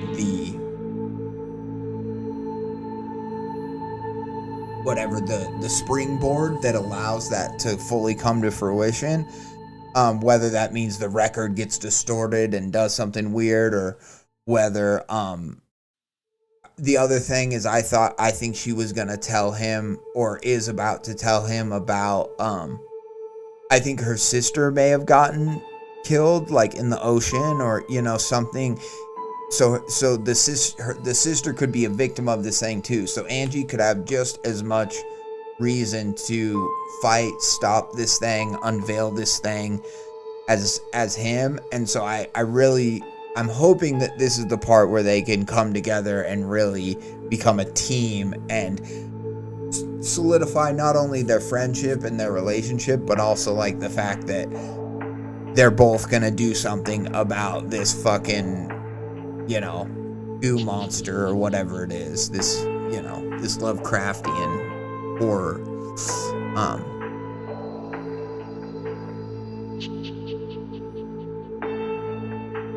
I decided that it was still too early for Mix to have been closed. I couldn't act suspicious and chance Angie finding out what I was up to. My best bet was to play it cool and send her on her way. I placed the needle on side 2 where I left off, and we returned to the couch. Yes, which is the backside, which is where the goo would have touched it, I think. I'm hoping. We listened for a while, and she remarked that I had good taste. I thanked her and said I get it from my dad. What was he like? She asked. I took a deep breath. He was great. He was my best friend. My only friend for a while. It was like we were the same person. She smiled and encouraged me to go on. We did everything together. We were inseparable. He used to always say from the moment I was born, everything just clicked. It was effortless, I never tried too hard. It all just came naturally. We bonded over everything. He was like a superhero to me. I started to get a little choked up. I hadn't talked about my dad since the funeral. Maybe it was the weight of the world I had been feeling crashing down on me. Maybe it was something about Angie I instinctively trusted. It all just poured out of me at that moment. When my parents divorced, things really changed. It didn't happen overnight, but he was never the same. He stopped being my dad. When he moved down here, the drinking started, and it wasn't long before he was unrecognizable. I think the pain of losing my mom was too much for him. His drinking pushed me away, and I stopped coming to see him as much. I stopped to catch my breath. I was speaking so fast, I forgot to breathe. I slowed myself down and regained my composure. I came down during winter break from school to spend Christmas with him. When I came in, he was passed out on that recliner, listening to music. I should have known something was wrong. Daisy was whining the moment I walked in the door. I stopped the music and went to cover him with the blanket when I noticed he wasn't snoring like he usually does. He wasn't breathing at all. I couldn't go on. I stared at the chair for a moment. It was like he was still there. Nothing about this room has changed since that night. I've been reliving every single day without realizing it. Like I never left.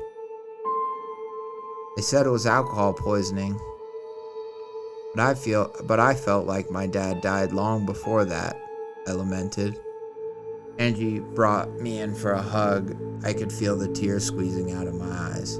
"It's okay," she whispered, holding her arms. She stared off and broke through the sound of music. Ruby was my whole world. It was such a ray of sunshine. It was impossible to feel sad around her. She wanted me to take her sledding after that blizzard we got about 5 years ago. We had so much fun. It was just the two of us. Felt like a kid again. Got quiet, almost as if she was living through it again, right there in my arms. The last thing I remember was her singing in the car with me and waking up in the hospital. We hit a patch of black ice on the drive home. I lost control. We hit a tree head on. My heart was thudding like thunder, almost breaking completely. They said she died on impact, like it was some kind of comfort that she didn't suffer. As much as I have tried to cope and heal, I wish every day that we could trade places. Then she said something that shook my very being.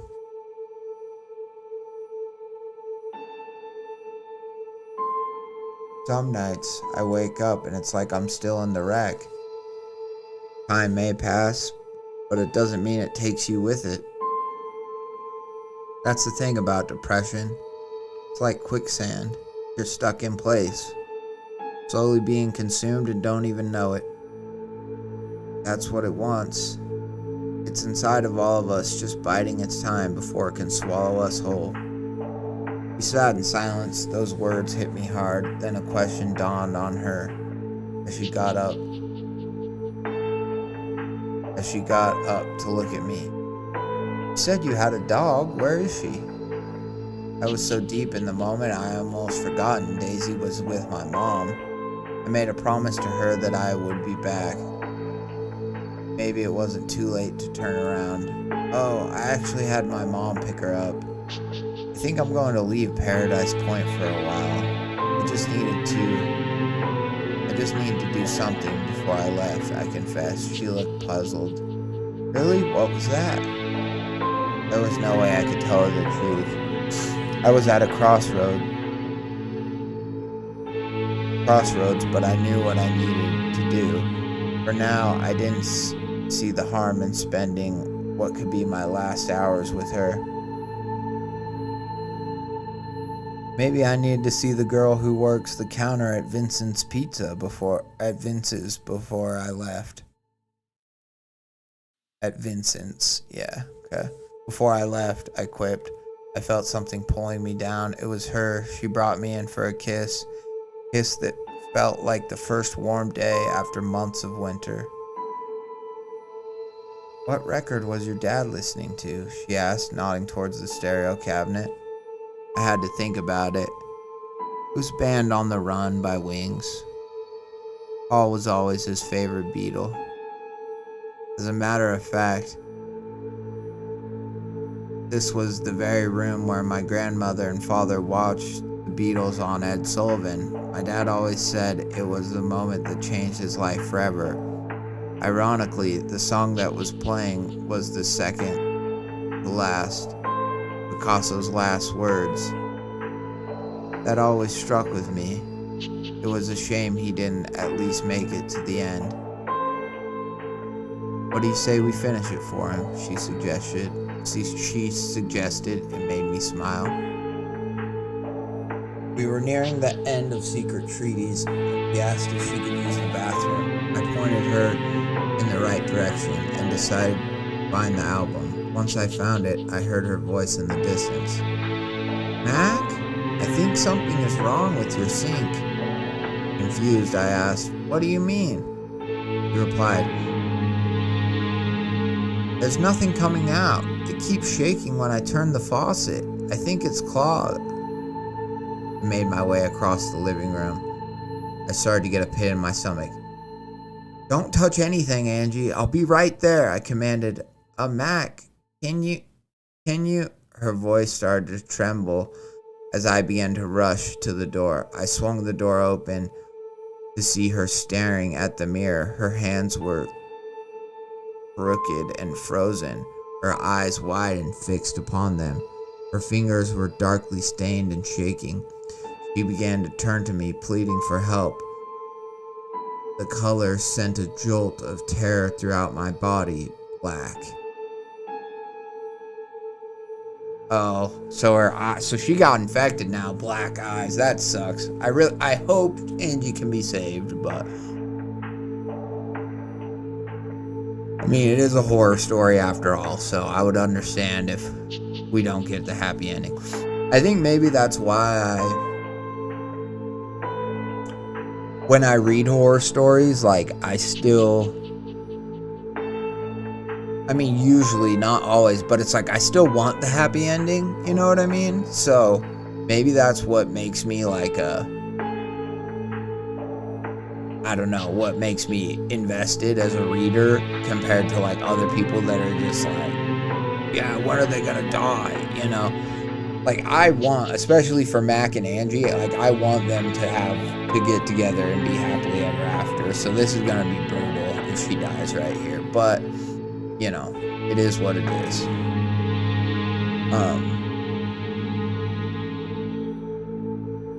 It was then she began to cough.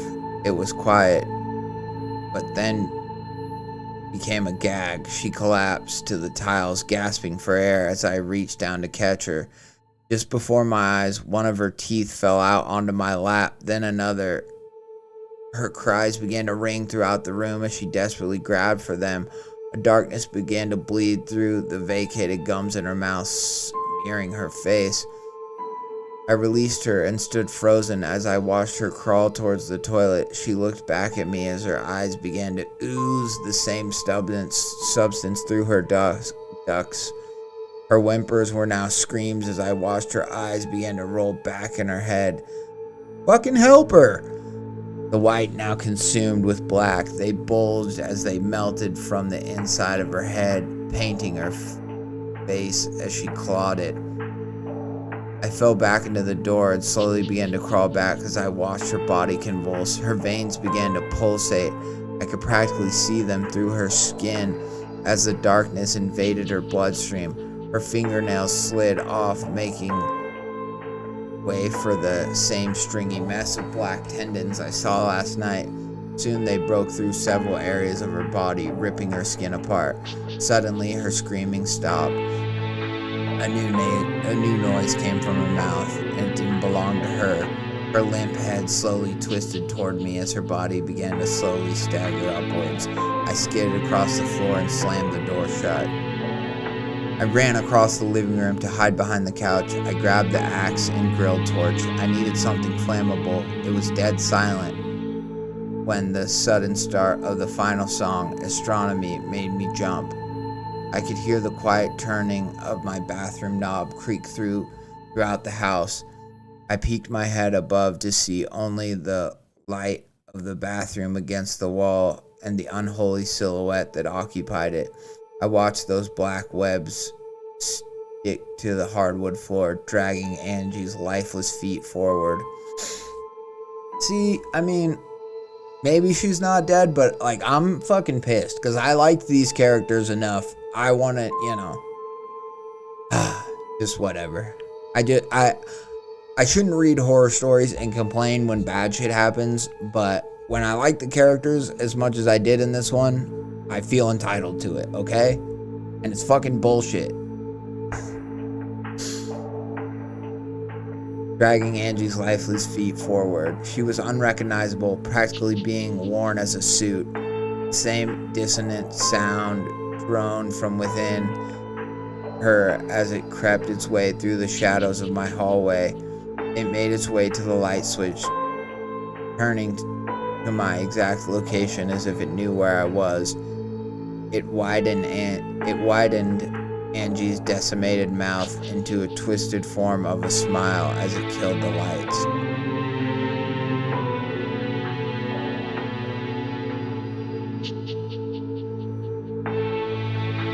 I turned back down behind the couch, trying to quiet my rapid breath. My heart was beating faster than the crescendoing music beside me. I gripped my axe and waited. I needed to buy time and slow it down. I leaned and focused on the sound that was buzzing from her body as it drew closer.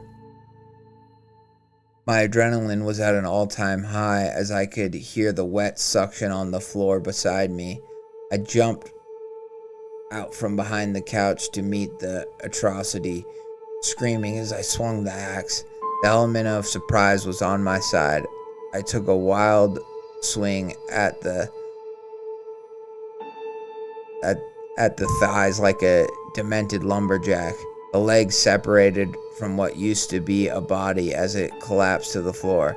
I took my chance and ran like hell with the torch and axe. I made it to the bathroom to find a large can of Lysol spray in the cabinet. I looked around the corner to see the thing had sprouted more black tendrils from where I amputated the leg. It stood tall, staring down its prey. It let out a screech through Angie's mouth as I sprinted down the hallway. I opened the basement door deliberately and then quietly hid in the adjacent closet down the hall, leaving only a crack. Just then, the music began to warp into a crawling halt. I could almost hear the appendages sticking to the vinyl. Now the only sound that filled the house was the creaks of hardwood floor, accompanied by thick thuds of Angie's body being dragged down the hallway. I quieted my breathing and waited. My hands were shaking on the axe as the thing drew near. Just as it finally made it to the basement opening, I sprung from the closet and buried my axe into its head, practically splitting it down the middle. Black blood began to drip down its face as it turned to roar at me with such ferocity that I flew back into the closet. I scrambled to grab the spray and torch as a fireball exploded from my hands, engulfing the body in flames.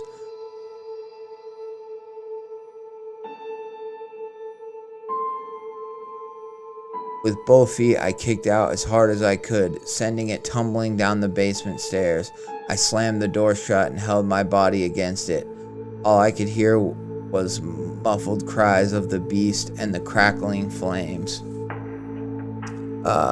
There was no way out down there, no windows or vents, only this door. I needed to barricade it. I ran to the living room and I pushed the antique wooden cabinet of family photos onto the floor, shattering years of memories in the process. I pushed with all my might as fast as I could, propping it against the door and handle. I held my body weight against it. The muffled screeches began to rip through the walls as I held my ears. I could hear the slight thud of something climbing up the stairs. One step at a time, I armed myself again. I wouldn't stop until this thing was ash. Just as I was at my most tense, I could hear the crash of the burnt carcass hitting the basement floor. It was quiet now. I wasn't taking any chances. I hurriedly grabbed every piece of furniture I could and stacked it against the door. I collapsed onto the floor, out of breath. I knew this wasn't the end. Well, can't it fit into drains? I'm like, isn't there a drain down there? Couldn't it just slip out of like through a crack or something in the foundation, you know? Great part. I'm still like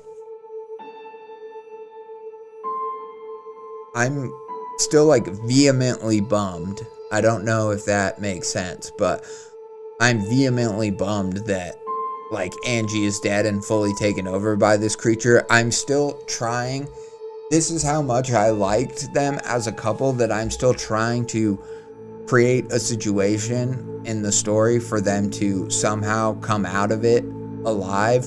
Or even if Angie is not fully alive, even if the monster is still possessing her, the black ooze monster is possessing her, I'm like, well, maybe if it can keep her alive, then like they could still just be together, you know what I mean? Like that, to me, I'm like, that's a good end, you know what I mean? I would rather have that happen than him just to straight up kill the monster and like save himself or the town.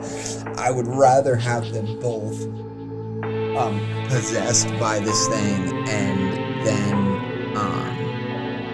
together, even if they're like undead murderers, you know what I mean? That's how much I liked them as a couple. And I'm like gaslighting myself into being like, they could still be, you know, they could still be a good couple, even if they had to be Lovecraftian goo monsters, you know, they could still make it work, you know? And that's just the sign of what good characters macgrimbridge made with this story. And again, it's like,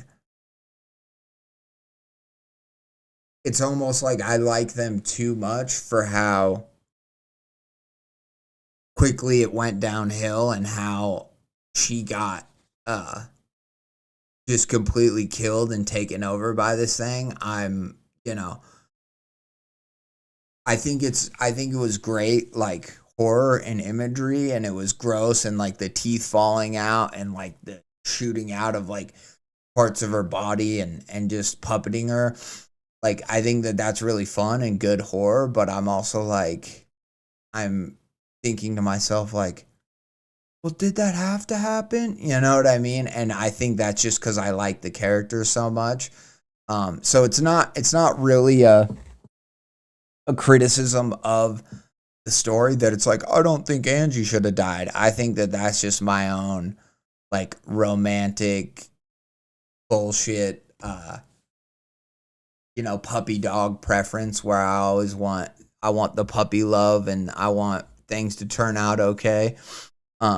So of course don't change it, McGrimbridge, like this, not that you would, I'm not saying that you would, but like this is obviously supposed to be a horror story, so it's effective, good horror, but I just want you to know that I am thoroughly, vehemently bummed and sad that Angie and Mac could not live happily ever after.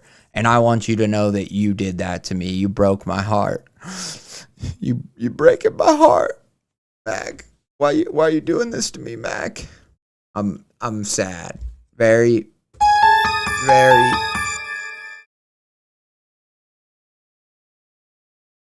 very sad trombone moment. Let's see if I have, or no, that's my scary one. There. Sorry.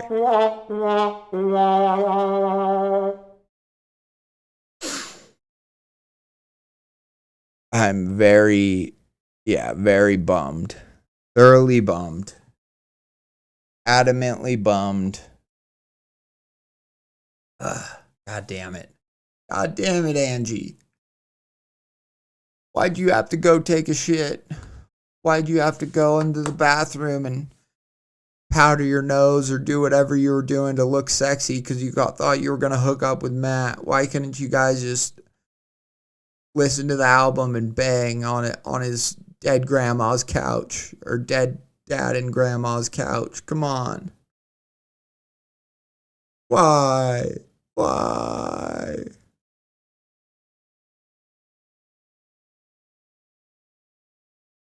Did I finish this part? I think I did. I knew this wasn't the end. Yeah, okay. Sorry, I'm just trying to get, because the next link, okay, so that was part 6. So here we go. This will be part 7 now. Now I need to exit out of these other ones so I don't get confused and start reading the wrong one.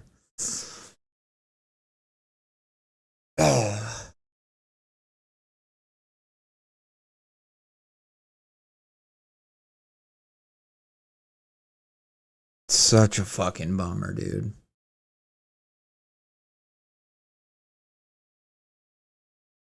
Well, maybe he can save Angie, or not save Angie, but kill the monster and whatever, resurrect or not resurrect, but change Bane's image and help his family find closure. I mean, that would be a silver lining, but we'll see. We shall see.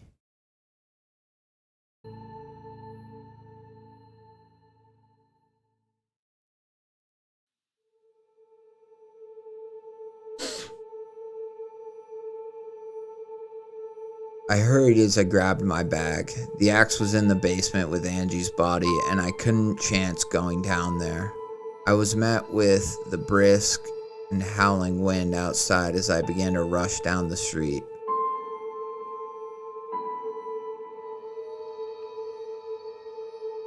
What does he need an axe for so bad? Or like the things down there. Or no, he wants to burn the nest. Okay, he wants to burn, yeah. I was met with the brisk and howling wind outside as I began to rush down the street. My phone's clock read just past midday. Tommy usually gave last call at 11 or so.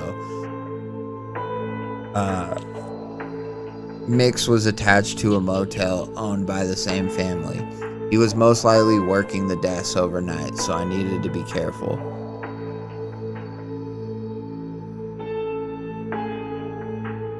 I rounded the corner and crept in the shadows of the building to see Tommy at my desk, typing away on his laptop. He always said he was going to write a book about this place. I made my way down the alley where we threw trash out. The back door to the kitchen had an electric padlock, since keys kept going missing. I punched the combo in from memory and quietly made my way in. Thankfully, Tommy kept the jukebox on. He didn't like how quiet things got overnight, and he enjoyed hearing music from the front desk. He always joked it was for the ghosts, and I started to think maybe he wasn't kidding. All I could hear was some indistinct song by the Carpenters echoing throughout, and that certainly wasn't his taste. The kitchen was dark, so I had to use my phone's flashlight as I searched for a bag of bar rags. Once I found them and stuffed a few into my bag, I peered out into the desolate bar. The room was only lit by the still playing jukebox. Behind the bar was an aluminum bat. Tommy insisted on keeping it there in case of emergency, but tonight it belonged to me. I grabbed the liquor room keys hanging above the register and quietly snuck my way to the back room. I searched for any spirits higher than 100 proof, but we only had one. In the very back sat a single bottle of Everclear. It wasn't ideal, but I'd have to make it count. I kept looking out every few seconds to make sure I didn't alert Tommy. I spent my nights closing alone here, and you never felt like you were the only one in the room. I took one last look at the bar before I left. The jukebox began to cut out as the lights flickered. A new song began, and it was a familiar one, the final song of the album my dad never finished. 1985. All those nights I spent here alone, maybe there was somebody sitting in that empty seat after all. I stood at the mouth of the boardwalk, gazing into the void that laid ahead. The only light was provided by the full moon, which shone through the cracks above.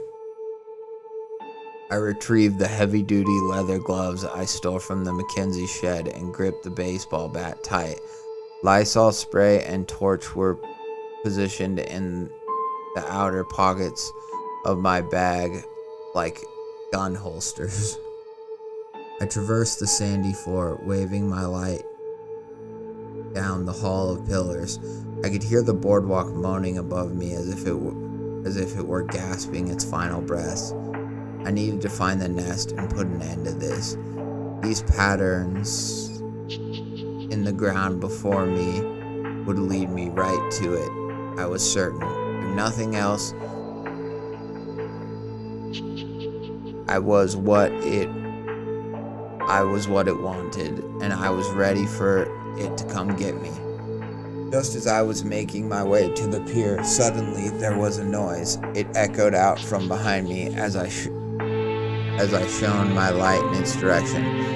All I could see was the concrete structure standing still as a tomb, but one had something dark wrapping around it from the shadows. A figure emerged, bathed in moonlight.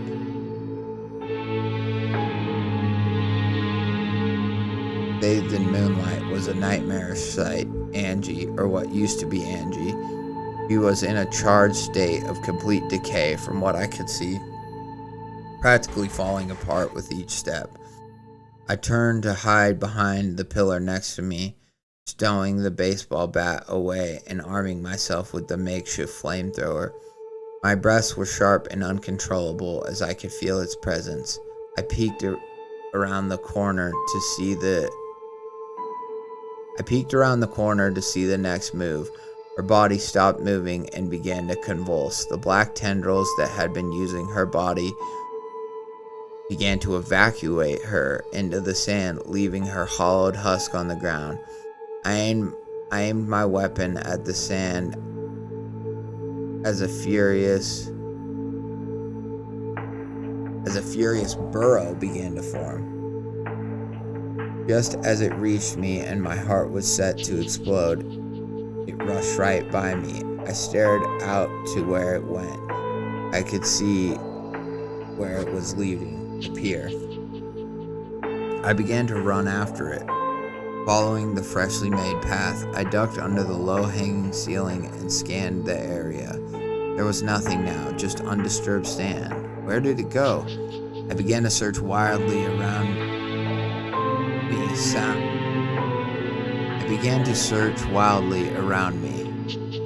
Sounds I hadn't heard before began to ring out in the cavern. As I searched, I suddenly couldn't move. I tripped and fell, losing my torch in the sand in front. I grabbed my phone from my pocket and shone the flashlight to my feet, but they were covered in a clear slime that blended into the sand.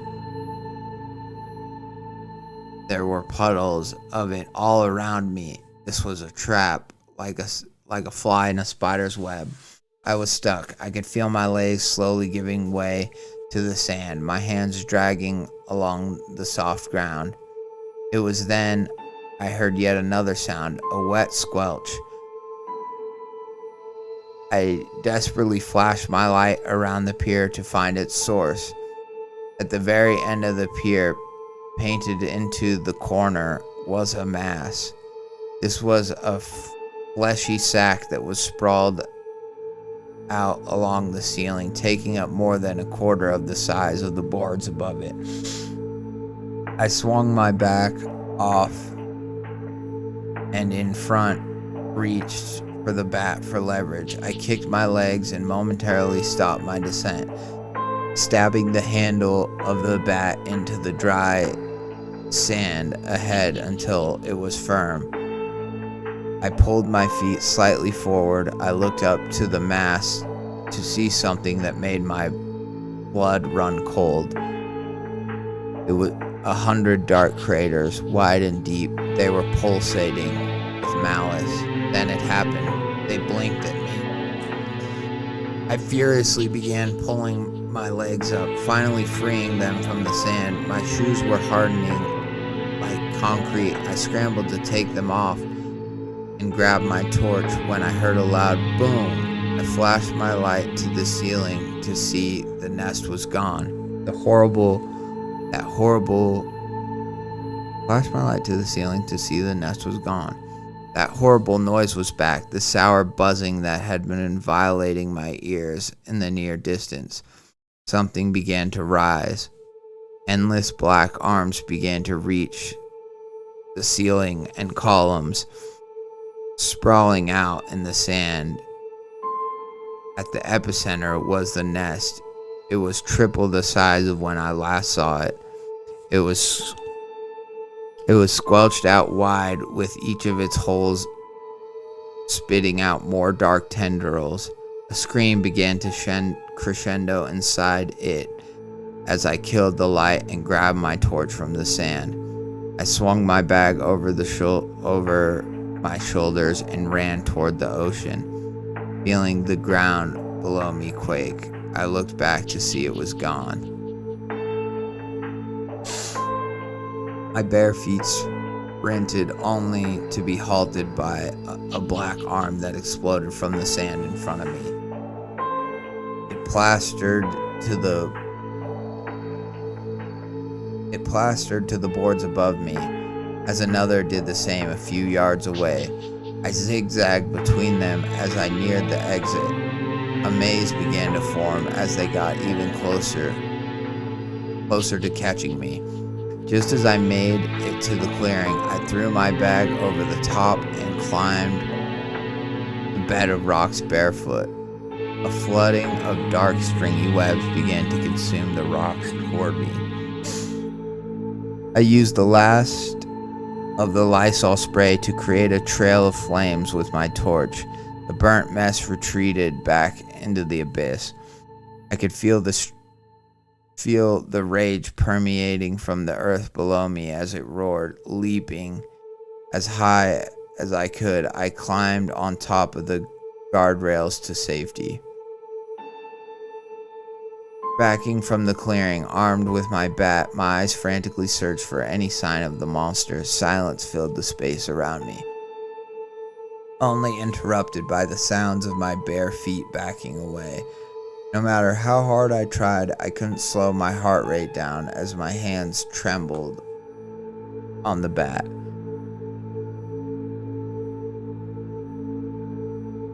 Spotting my next destination, my blistering feet quietly crept towards the equipment shed near the Ferris wheel. The bottom of my bat swung furiously at the lock, every whack making my heart skip a beat. I scanned the labyrinth of rides and games. No sign of it in sight. Padlock fell to the boards.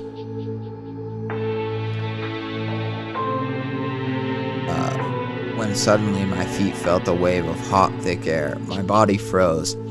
I peered down to see every crack of the boardwalk below my feet filled with blinking craters. A number of black appendages broke through the cracks to block me. The bat swung with purpose as it collided with my arms, splattering them across the wall of the shed. My bat stuck to them as they fell lifeless to the ground. A clearing formed and I took off around the corner of the shed as the monster squealed in pain. As it retreated below, I ran.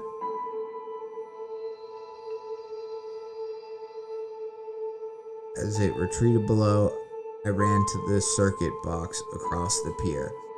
I hid behind it as the monstrosity lifted itself up through the hole it created. Crawling like an arachnid, it hunted for my scent as I threw one of the switches above me. The water gun game lit up, blaring music jarred the creature. I needed to move further away, so I flipped another. The horse carousel at the entrance came to life, its motion eliciting an attacking response.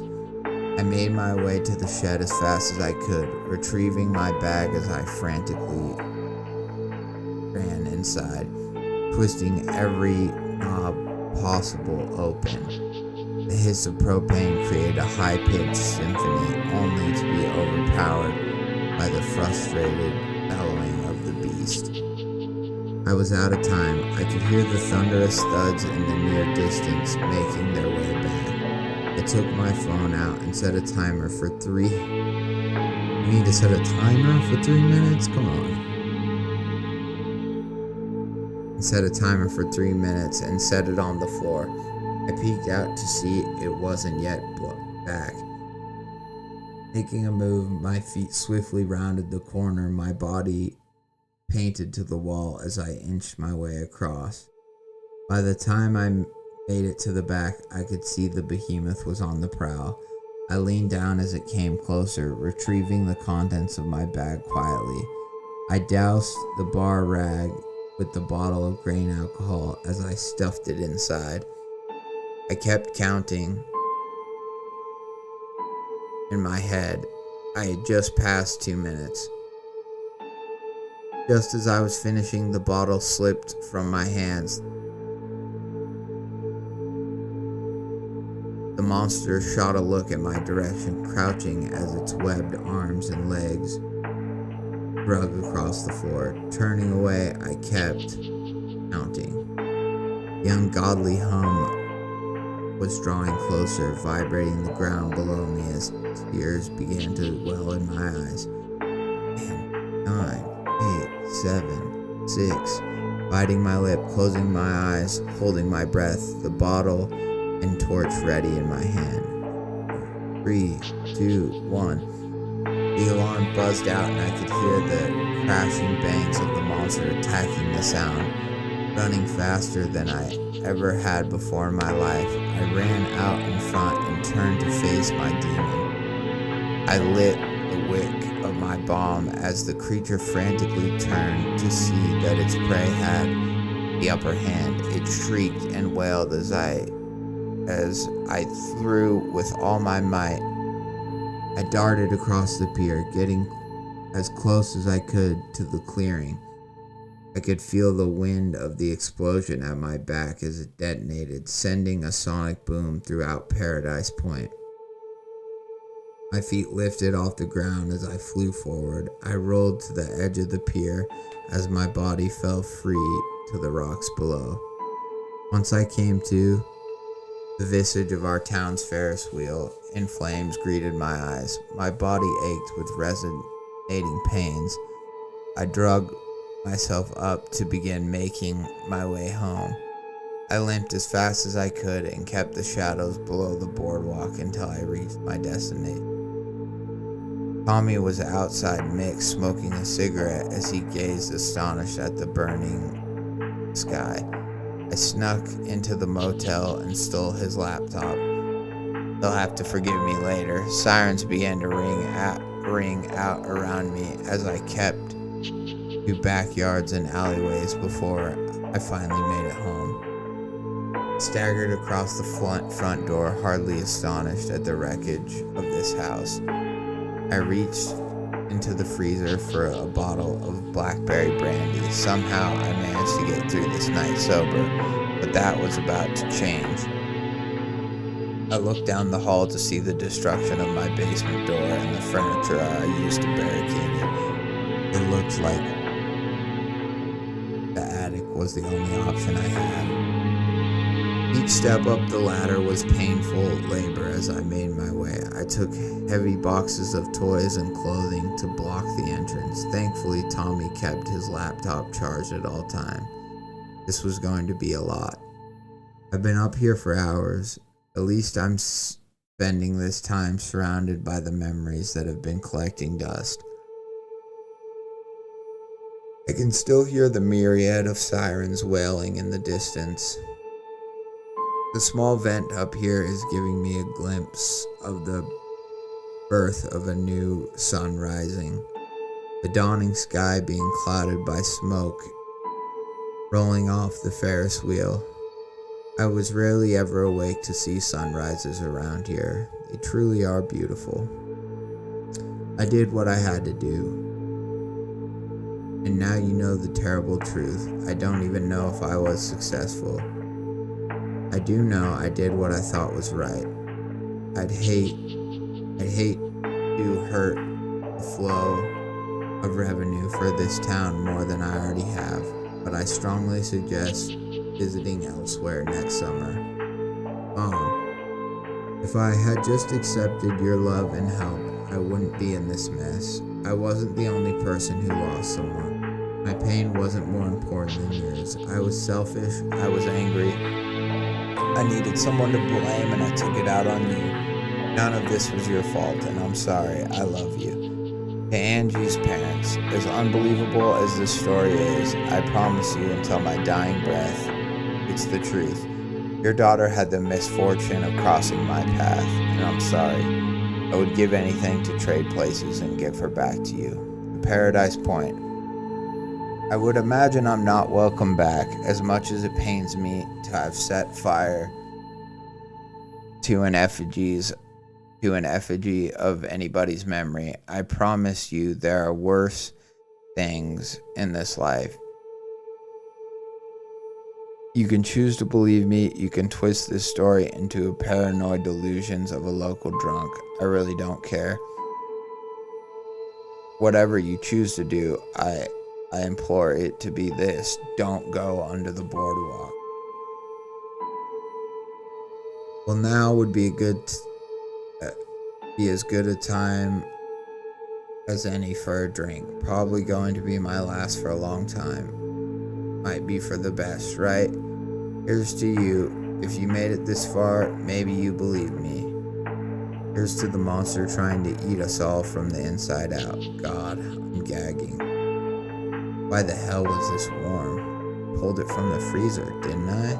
This isn't brandy. I can't stop coughing. There's something on the floor. Is that a tooth? It's a fun ending. It's a fun ending that he does get infected after all that he went through. I don't know how the monster would have gotten into the bottle of brandy. I also, maybe they wanted to give it the no sleep ending so they could post it on no sleep of this is how I got the story to you, and now it's for you to tell the world. No sleep or the internet, which I didn't love. Like, I would have just liked it to end with like either him dying or an explosion and I woke up in the hospital and whatever. Maybe he got blamed for the fire, maybe he didn't, who the hell knows. Maybe the police just wanted to cover it all up and so, blah blah blah. Like yeah, I just think that the ending of I stole a laptop so that I can get the word out and like the part about his mom and talking to Angie's parents is touching, but I would have much preferred just a horror ending of like, even if he still wanted to leave that open for like, oh, and the monster's still alive, it's like, Angie could come back, or, the I did all that, and the monster's not really dead, and there could have been some that kind of way. So like, I don't love that they went the no sleep route with the ending, but I do understand it, especially if they wanted to post the story around to the different parts of the internet. So I don't hold that against the story at all. I think it's a great story with good characters. That the ending got a little like action-y for me, and it was a little bit like, I don't know why he needed, I guess he wanted to use the propane from the fair rides or whatever to blow up the monster, but I also was like, I just thought he was going to light it on fire with grain alcohol, and so I thought he was just going to like burn the nest, but then the whole thing kind of like sprouted, or it didn't become just a nest, it became like the whole creature. And so I can understand like, oh, this isn't going to be enough, or now it's chasing me and following me. So like, I get the whole, burning down the theme park, the Ferris wheel and stuff, like that part's fine. I just don't like, I would have preferred it just ended with like, and as I ran away, I saw the shadows of the Ferris wheel, or as I swam to shore, the Ferris wheel began to crumble. I hope I killed this monster, for Angie's sake and for Bane's and for everything else. You know, I would have preferred that type of an ending as opposed to like the stealing the laptop, the running upstairs to my house, the sitting alone and typing the story out, then drinking the blackberry brandy, then figuring out, oh shit, no, oh, I'm dying, not like that. To me was not how I wanted, not only how I wanted the story to end, but I think it cheapened like a lot of the emotion and like the parts with Bane and stuff. It's like, yes, he tried to kill the monster, but it's like none of that really, maybe not didn't get resolved, but none of that, like, it just seemed like it was like, I'm going to light this thing on fire. And when, like, yes, his goal was to kill the thing, but I think you could have had that sort of a thing happen and then still ended it with the last thing I did was like give the picture to Bane's family or something like that. You know what I mean? Like have some other emotional tie-in ending. Or, the story, like I was saying earlier, where I really wanted him and Angie to get together. Maybe the story could have went some sort of a different way where Angie could have survived and they could have like blew up the monster on, in the Ferris wheel of the pier. And then, found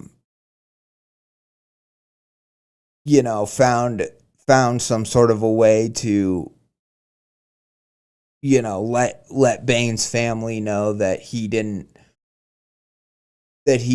just, die a drunk, that this thing killed him or something, or let them know that he cared about them, at least his daughter. And then, still had that cheeky kind of an ending where they're playing the record and all of a sudden they hear the sound start to change, or they hear the sound coming from the record that the monster makes, and they're like, oh shit. Like that's kind of how I thought it was going to go, because I know it like attacks sound somewhat. It seems like the monster does, but then also I thought it was going to like inhabit sound in kind of some way. So I thought that was kind of a missed opportunity for the story, because it was so much about music, and that music was such a big theme in it, that I thought the monster kind of perverting that or using that for its own ends would kind of be like the ultimate, like, like, oh, you've taken everything from me, for our main character Mac. But overall, I think it's a very good story. I think it's very fun, and I think a lot of my criticisms about the end just even come from my own selfish desire to want a happy ending and want Bane and it, or not Bane, want Mac and Angie to get together and live happily ever after. So, don't take that, Matt Grimbridge, don't take that too like hard, because I think it's a great story in so many regards, and I think that the end is fun, and it's captivating, and it's like a cool scene with the boardwalk and the explosion and the different sprouts popping up, like trying to grab him and all this stuff. I did kind of have a thought about, like, for such like a big, powerful monster, to me it seems kind of silly. Like, I can understand the axe hurting the shell, hurting the corpse of Angie, and so that's why it slows it down. But once it's this giant goo monster that's like opening up these fissures in the sand and like doing all this stuff, I don't really see a bat like hurting it. So that, I kind of thought that part was a little silly, and I was kind of expecting the showdown with it to happen quicker. Like, I was expecting him to just light it on fire under the boardwalk and it burned the pier down, right? And so I do think that, like, in that kind of sense, I was like, oh, he's gonna light it, and then it was like, oh no, he keeps running away and he gets out from under the pier and then he goes onto the boardwalk. And so, but that's fine. I mean, if you wanted him to blow up the Ferris wheel and stuff, I get it. Like, I get that that's your choice as an author. I just was like, when's he gonna light it? When's he gonna light it? And so I was kind of, as far as like the pacing of it went, I was kind of just a little bit on my toes, like waiting and waiting for that. But that's okay. The story has so many other good and strong moments that, like, I don't think that really takes away. And I think probably a lot of people really would love this ending, and even loved the cheeky blackberry brandy, thing at the end, with him getting poisoned and turned to, so yeah, I mean, I think it was a great story. I'm glad I finally finished it. Rip Angie, Rip Bane, both great characters, and I would love to read more of your stuff in the future. I would love to see what you do with different characters and in a different setting, maybe like a multi kind of ensemble cast character. I'd love to see if you did a kind of it doesn't have to be in the style of like adventure horror, but in terms of like a left-right game, in terms of multiple people, what you would kind of do with that type of a story, a bigger cast of characters, I think could be fun. Because yeah, you wrote really good, empathetic, like emotional characters that I got invested in, and so I'd be curious to see what else you do with the characters and other stories. But I think it was fun. I don't think it, despite it being cosmic horror, it didn't dwell on the cosmic elements so much that it, like, because that's a big part of like the Lovecraft part, is that it's like it dwells on the nature of the actual indescribable thing. And with this story, it kind of just is like, yeah, it's weird, it's indescribable, but here's everything it's done. And so I kind of liked that take on the story, because I feel like so much of these stories, they try to be like really cerebral and like philosophical about the nature of the unknown and all that. And I kind of liked that we just had a guy battling a Lovecraftian monster that ends up killing his friend, and then his kind of girlfriend, or whatever like that, it took everything from him. That's fun, I liked it. So shout out to you. Really good story. Great, like beginning, great setting, great moments in every part. I think every single part that you had in all the 7 parts had really strong, like, memorable moments, and I think that's really hard to do. So shout out to you. And yeah, thank you for letting me read it. It was a pleasure. I thoroughly enjoyed it. I'm bummed, but I enjoyed it. So that's all I have to say. What is chat? Is anybody in the chat still? What do you guys think? Am I wrong? Am I right? Let me know. Let me know in the comments, or let me know in the chat. And that was There's Something Under the Boardwalk by macgrimbridge. You can find him on Reddit. I think he's written some other stuff. I'm not 100% sure, but yeah, he's posting in horror movies. He's posting in, it seemed like maybe this was kind of a story he was working on for a while. So hopefully he has other stuff in the future, we'll see. But yeah, this was a fun story. I would recommend this. I would, I would say, keep writing macgrimbridge. And I would say that to anyone. So I'm not trying to,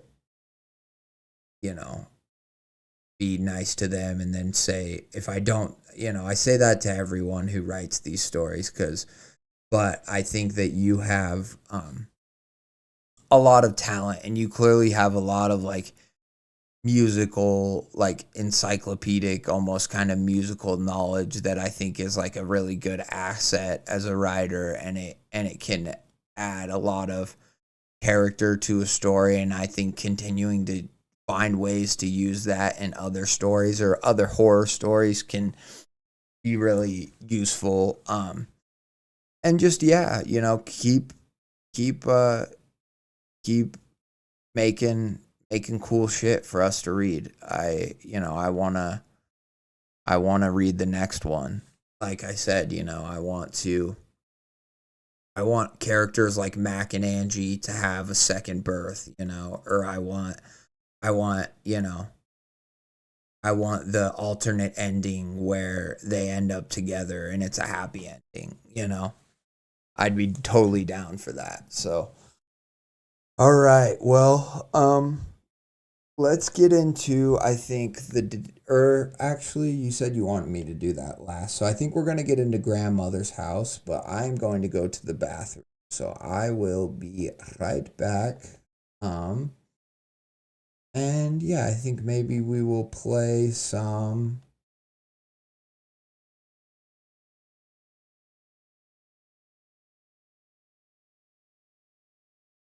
Creep TV. We usually do.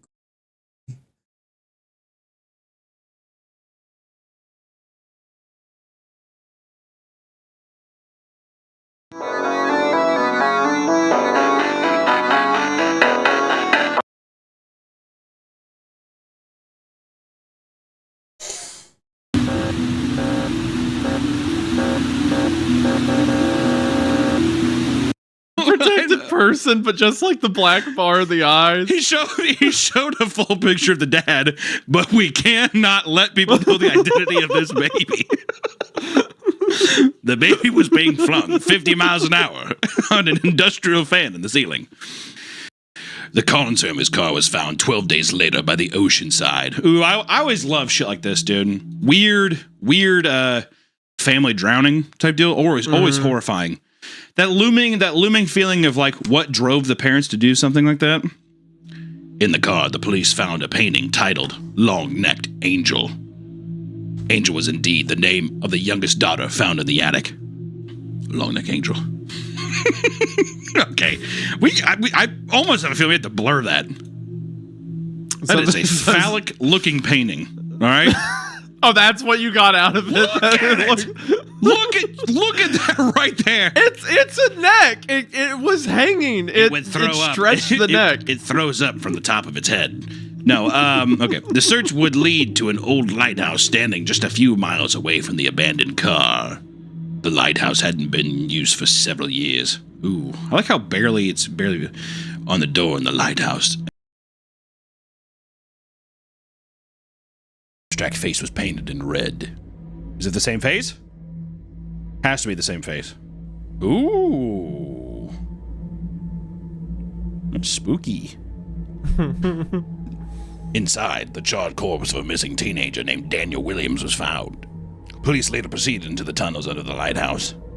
Here, the police would find 2 more corpses belonging to Jennifer White and her daughter Lisa White. They had been missing for several months. For 7 months. Oh, shit. Lastly, the police found a moist barrel emitting a foul stench. Oh, jeez. The barrel was filled with mangled meat and bones. Tests later showed that it belonged to the rest of the Collins family. Ah! The test also showed extreme volumes of amphetamine. Photos of the Collins family moments before death was found scattered around the barrel. You ever see that movie Megan's Missing? Yeah, that's the one where like the entire movie's really lame, and then there's like 2 pictures of her right before she's buried alive at the end of it. That I don't know. It was one of those movies where she's talking to like a guy online, and then like towards the end of the movie she meets up with him, and there's like a brutal. I remember I was like gratuitous, like not even horrible essay scene. That's just like you're like what the fuck is the point of this? But it just reminded me of that movie because I think that the guy kept his victims in barrels too or something. I don't know. Maybe it just made me think. I was like, oh fuck. Don't they put her in a barrel at the end, or they bury her alive or something? I'm pretty like sure that? they put her in a barrel and then they bury her alive. Yeah, it's just like it's just torture porn at the end, pretty much. Yeah, I remember there was like 2 pictures of her like inside of some kind of harness, like she was being. I remember that, but I don't remember anything else from it. I don't even think I saw it. I think I heard someone talk about it and they showed those pictures and I'm like, well, that's kind of intense, but that's all I remember from it. Feels like a classic case of in media. I think you can talk about and do whatever. Like I think you can use anything for a narrative as long as there's a precise point that like leads to it. Like if things happen by byproduct to inform a narrative, or it pushes a narrative along, or gives like some extreme conflict. But in this movie, it felt like it was just like it felt like the only reason that a person would make this is because they are like fetishizing it. Is what it feels like. Yeah. When it's only for the sake of being like, oh, isn't this so creepy or weird? To me, you're getting like a sick pleasure out of that versus it like actually adding literally anything to a narrative is how I see it. Well, like if you're putting together a story and then you get to somewhere that has like a really extreme, something that members in the audience will probably relate to. All right.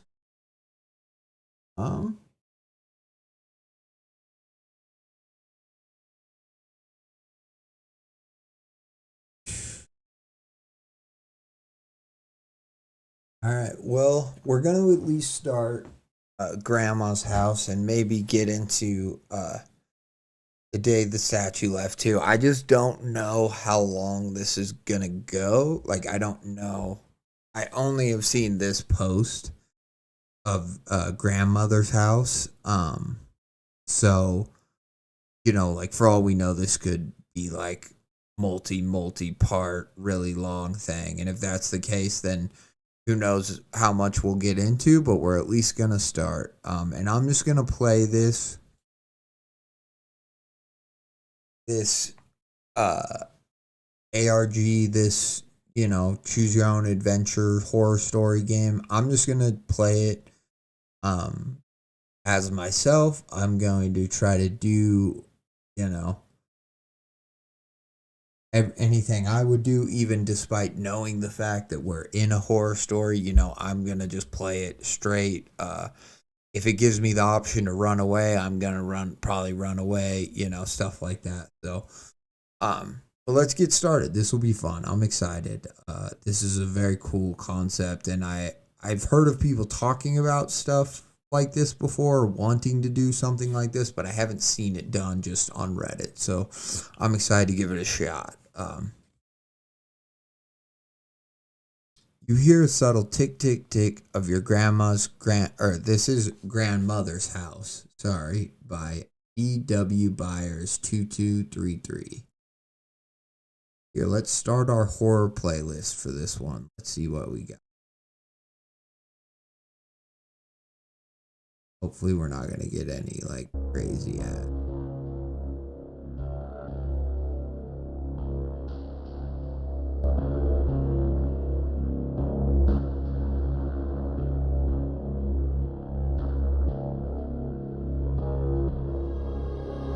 Well, I can't hear it, but I hope you guys can. Listen to the stream real quick to make sure it's not too loud, because if it is, that definitely... Hello, hello.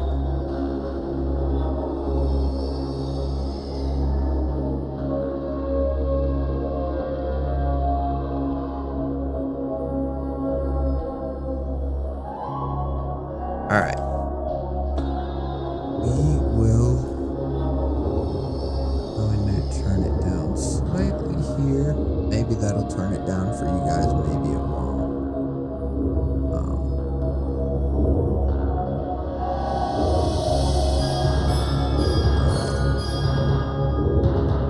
Grandmother's House by DaniWitDaVibez 2233. You hear a subtle tick tick tick of your grandmother's grandfather clock. You hate sleeping over here since your grandpa died. The house just feels so empty. You miss the smell of his tobacco pipe mixed with his over application of brute aftershave. The fact that you'll never see his kind smile again fills you with dread. The couch that you're sleeping on is older than your mother, and you can tell because every lump in the cushions presses on your hips and ribs to make it nearly impossible for you to sleep. Just as you feel yourself gliding off into the realm of the Sandman, you hear a sound from your grandma's room. Jolt out of your near slumber and stand up. As you're walking towards her room, you hear a second sound scratching from the side door. Do you go to Grandma's room? Go to side door? Go back to sleep? I'm thinking Grandma's room in this situation, because all we've really done is heard noises come from two different spots in the house. And I'm thinking Grandma's room, and although if I was the character in this story, I might not choose this, but I want to know if my grandma is a creepy, evil person or entity right now. And so that's why I'm going to check on Grandma. And although I can't necessarily control everything I say, if she ends up, getting angry or whatever, I'm just going to be like, well, I heard a noise. I was just checking up on you. So we're going to go to Grandma's room.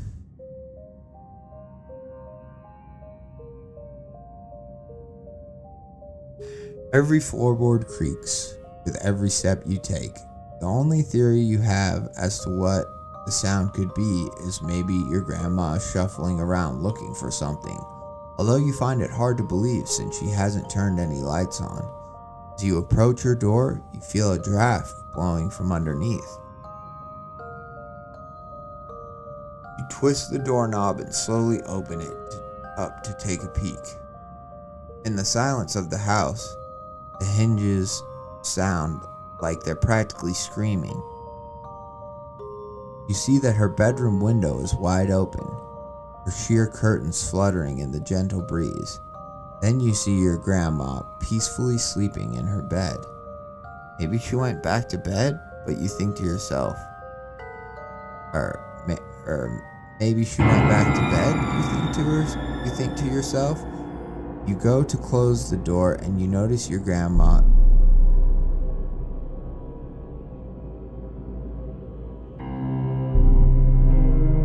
sitting in the chair near her little bathroom. Wait, what? She was in bed, though.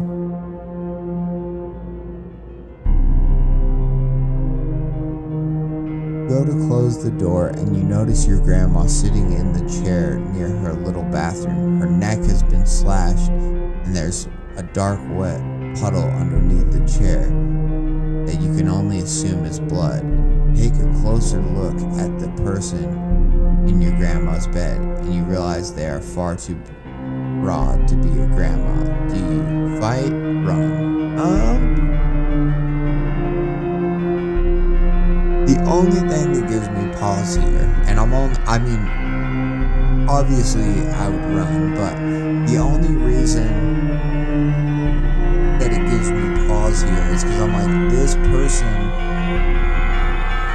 with the dead body sitting in the same room is like laying in my grandma's bed trying to convince me that they're my grandma. And so part of me thinks they're kind of stupid, or,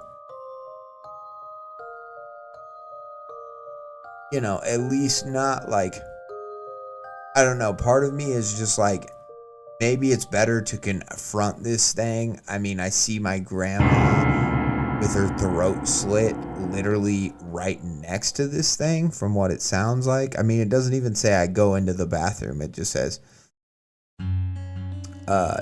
you go to close the door and you notice your grandma sitting in a chair. Oh, near her little bathroom. Her neck has been slashed. So this is like in the corner of the room. It's like, there's the bed. Here's the door I came through. And then in the corner, I see her with her neck slit. But yeah, I'm going to fight. I know I said I would run and had this story not open so abruptly with the dead grandma. I probably would have ran if it was just something like more menacing and slow going. But because somebody just broke into my grandma's house and slit her throat, I can't let my grandpa down. I'm gonna try to avenge her. So I'm gonna fight. Okay, cool. So it leaves my other choices open. So if I wanted, I could go back and click these other ones. I'm not going to do that. I'm just going to go. Okay, thank you. Thanks, Boots. Yeah, well, we were trying out a new playlist too. But I'm just going to pause it since this is kind of a an ARG story too, where I might have to talk through the choices. I think I'm gonna just go with no music for this one. Okay, so I choose fight. As you take a step closer, prepare to fight for your life. The subfloor beneath the carpet lets out a small and gentle creak. Yeah, I'll play around with them. Because I don't know, like some might be quieter than others because it is a playlist. Danny made it for me, and so I appreciate it. I'm just gonna listen to them, and I'm gonna listen to them all the way through and try to find like a good volume to play them all at, and then so that way I can use them on the stream, because that's just the only thing about multiple videos or whatever. It's like, for some, it might be too loud, but then other times, you know, they might be real quiet. And so I think I just got to kind of listen to them and then go from there. So, but thank you, Boots, and thank you, Danny. I will use the music. I just gotta, I gotta do a little testing first, a little testy test. And it's also why, like, if I had a stream, like, better streaming software, I probably could just, like,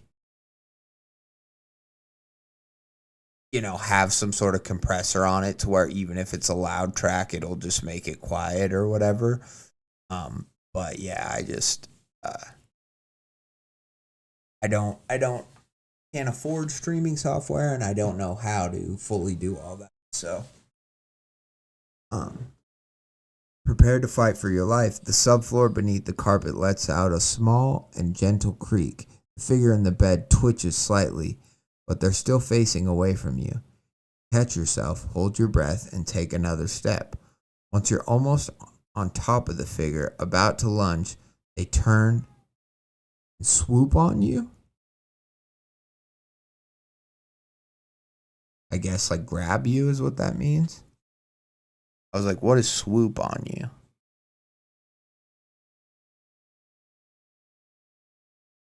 I'm trying to think of like a swoop. I mean, swoop's just kind of like an automatopoeia. Yeah, I guess it just kind of means grab or jump on you, maybe. You feel their iron grip on your shoulders as you grapple in the darkness. You manage to land a solid elbow to the temple, and you hear them roar in pain.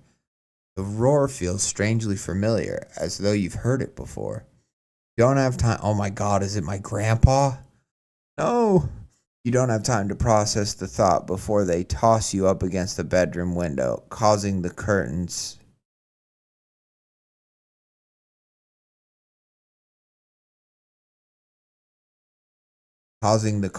to free themselves from their restraints.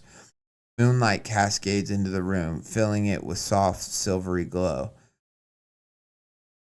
As they set out of the shadows, you lay eyes upon the gray, desecrated face of your deceased grandfather. Do you reason with him? Run. I mean, at this point, I think I'm going to have to run, right? Because it's like my grandpa has died. You know, it's not. He's some sort of a mom. I do want to know why he wants to kill grandma. Maybe he's a vengeful spirit come back to like avenge her because she actually murdered him. So part of me would like to know,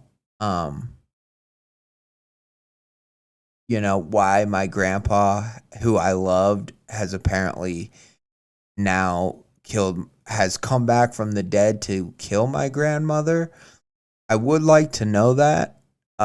Just the curious part of me, but I think we have to run, right? I mean, what do we think, chat? What do we think, Boots, if you're still here?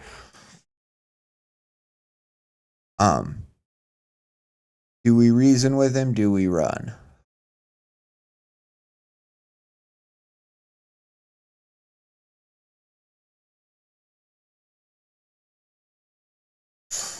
I mean, if he's an undead thing, like, I guess he could just be like a zombie, so he could be slow, but we were just wrestling, and he seemed pretty strong. So I don't think running's going to help me too much, but it also might give me a second to find more information, like what was the other noise coming from the other part of the house, and yeah, I don't know. I'm very split on this one. Because I do love my grandfather, that's the other thing.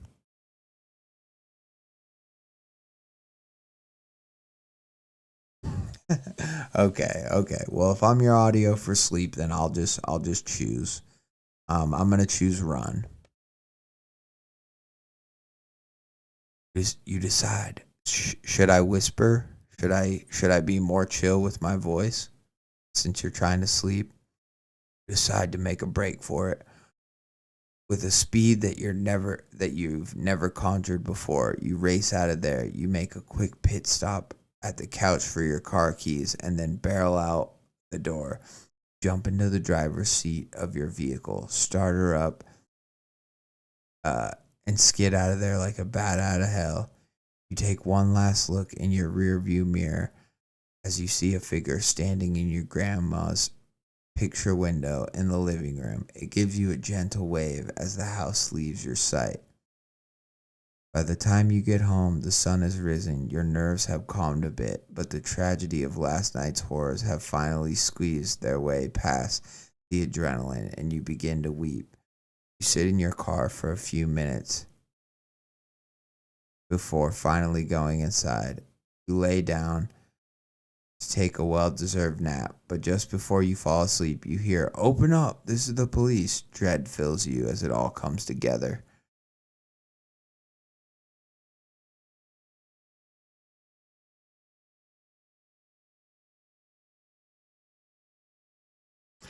No, you're good. Don't go to sleep. If you're going to sleep, go to sleep. Just before you fall asleep, you hear, "Open up, this is the police." Dread fills you as it all comes together. The trial only took an hour. Seeing as you were the only person present with your grandma that night, the jury had no choice but to convict you of the crime of your grandmother's murder. You've been sentenced to life without parole. You're alive, but at what cost? The end. Okay, so that's clearly like a wrong choice, right? To run then. I should have reasoned with him. But what I like about this story is because it allows you to do the thing that a lot of horror movies or a lot of people, their criticisms of horror movies is like, why don't you run? Get out of there. And this type of a section gets you to be like, well, this is why. This is why you don't run. This is why you got to stay and fight, or this is why you got to get to the bottom of things, because otherwise they're just going to think you did it, you know? So I really like this aspect of it that I ended up in jail for life. So we got to go to reason with him, right? Grandpa, it's me, you yell at him. For a fleeting moment, you see recognition on his face. You watch carefully, fully aware of your potential escape routes. As he tries to form words, that quickly fades into pure rage. He lunges at you and grasps you around the throat. As your vision begins to fade, you watch as tears trickle down his face. When you finally awake, you take inventory of your faculties. Your hands are tied behind your back. Your ankles are tied to each other. And you feel duct tape across your mouth. Beneath you, you feel a cold and hard surface. You come to and realize that it's concrete. Your head aches, it's bleeding, and it's hard to tell where you are in the dark. But you come to realize that you're in the family sepulcher. You look around and see that several of your family's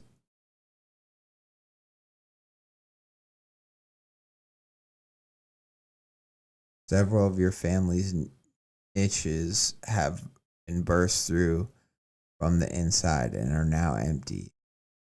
A few of the still sealed ones have gentle tapping and scraping sounds coming from inside. Off in the distance, you hear several voices whispering to each other. They sound as though they're talking through clenched teeth and tattered lungs. You can't tell what they're saying, but you know that they're getting closer. Off to your right, you see a small piece of sharp granite from one of the other niches. And your only escape route is the doorway leading to the crypt. Do you try for the stone and attempt an escape, hold tight, and wait for a better opportunity?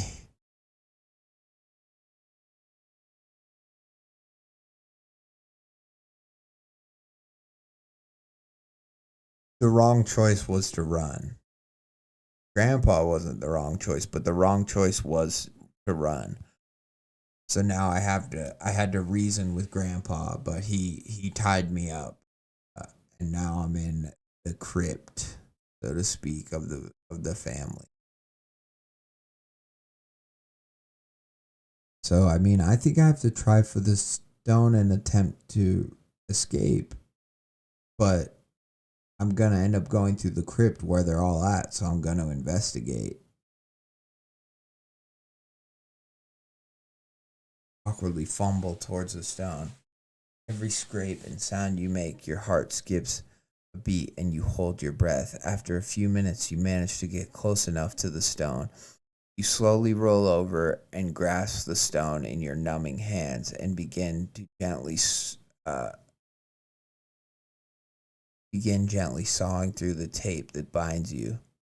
To your left, you can hear one of the niches cracking and beginning to give way. To your right, toward the exit, you hear the voices coming closer. Speed up and your hands hurt free of your, I think that means like burst free of your restraints. Frantically begin to cut tape. Oh yeah, there's a few typos on this one. Tape on your ankles, no longer concerned with the noise you might be making.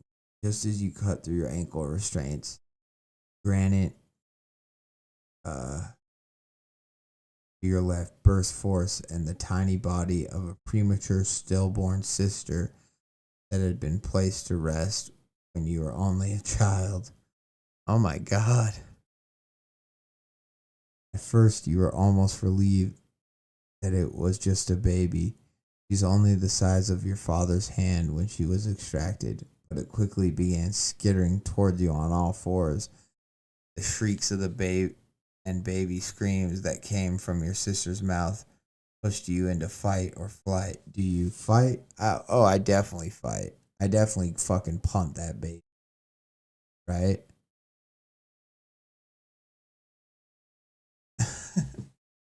As the infant quickly approaches, you grip the jagged stone in your battered hand. You begin trying to stomp the baby, but just before your foot can make contact with its little body, it manages to evade you. You begin to back up, trying to watch it, focusing on how it moves. You hear up for one final kick. You gear up for one final kick. Your foot strikes the baby in the side with full force of a panicked soccer player. You feel relief for only a moment. The baby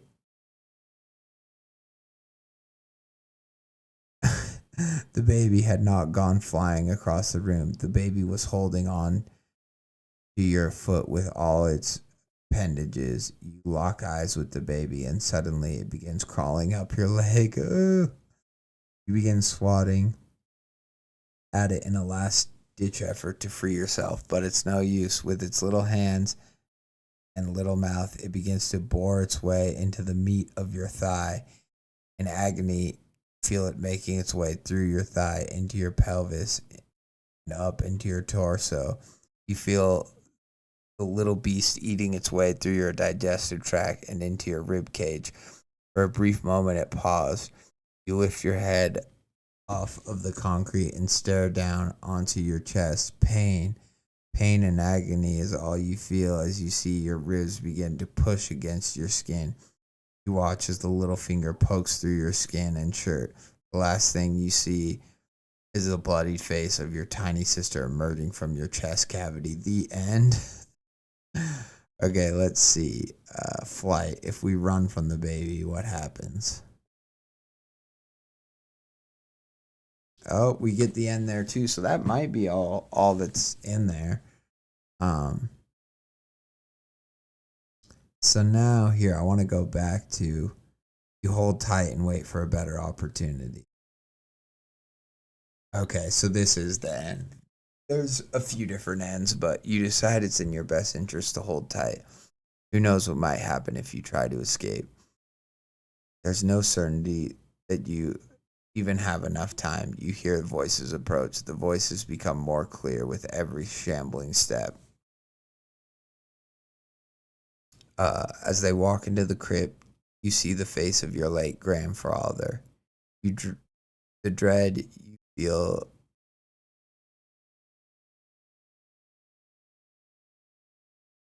you feel assured you that none of this was a dream.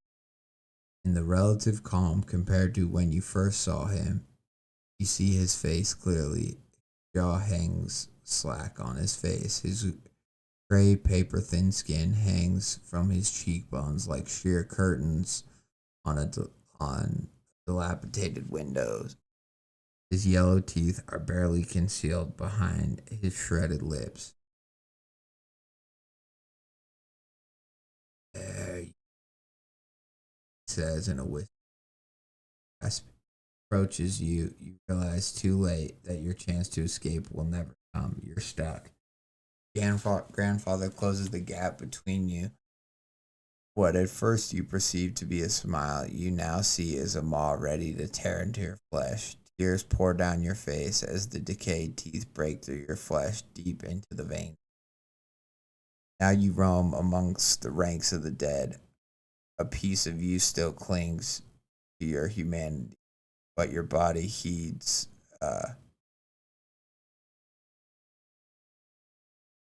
not that part of your mind. You always knew the world would end, but you never thought you'd be part of the cause. The end. So, I mean, to really backtrack, I mean, I guess we could go and just say go to the door and see if the story, if anything more is revealed. But I mean, I don't want to read the whole entire thing. I want some other people to maybe come read this and play this.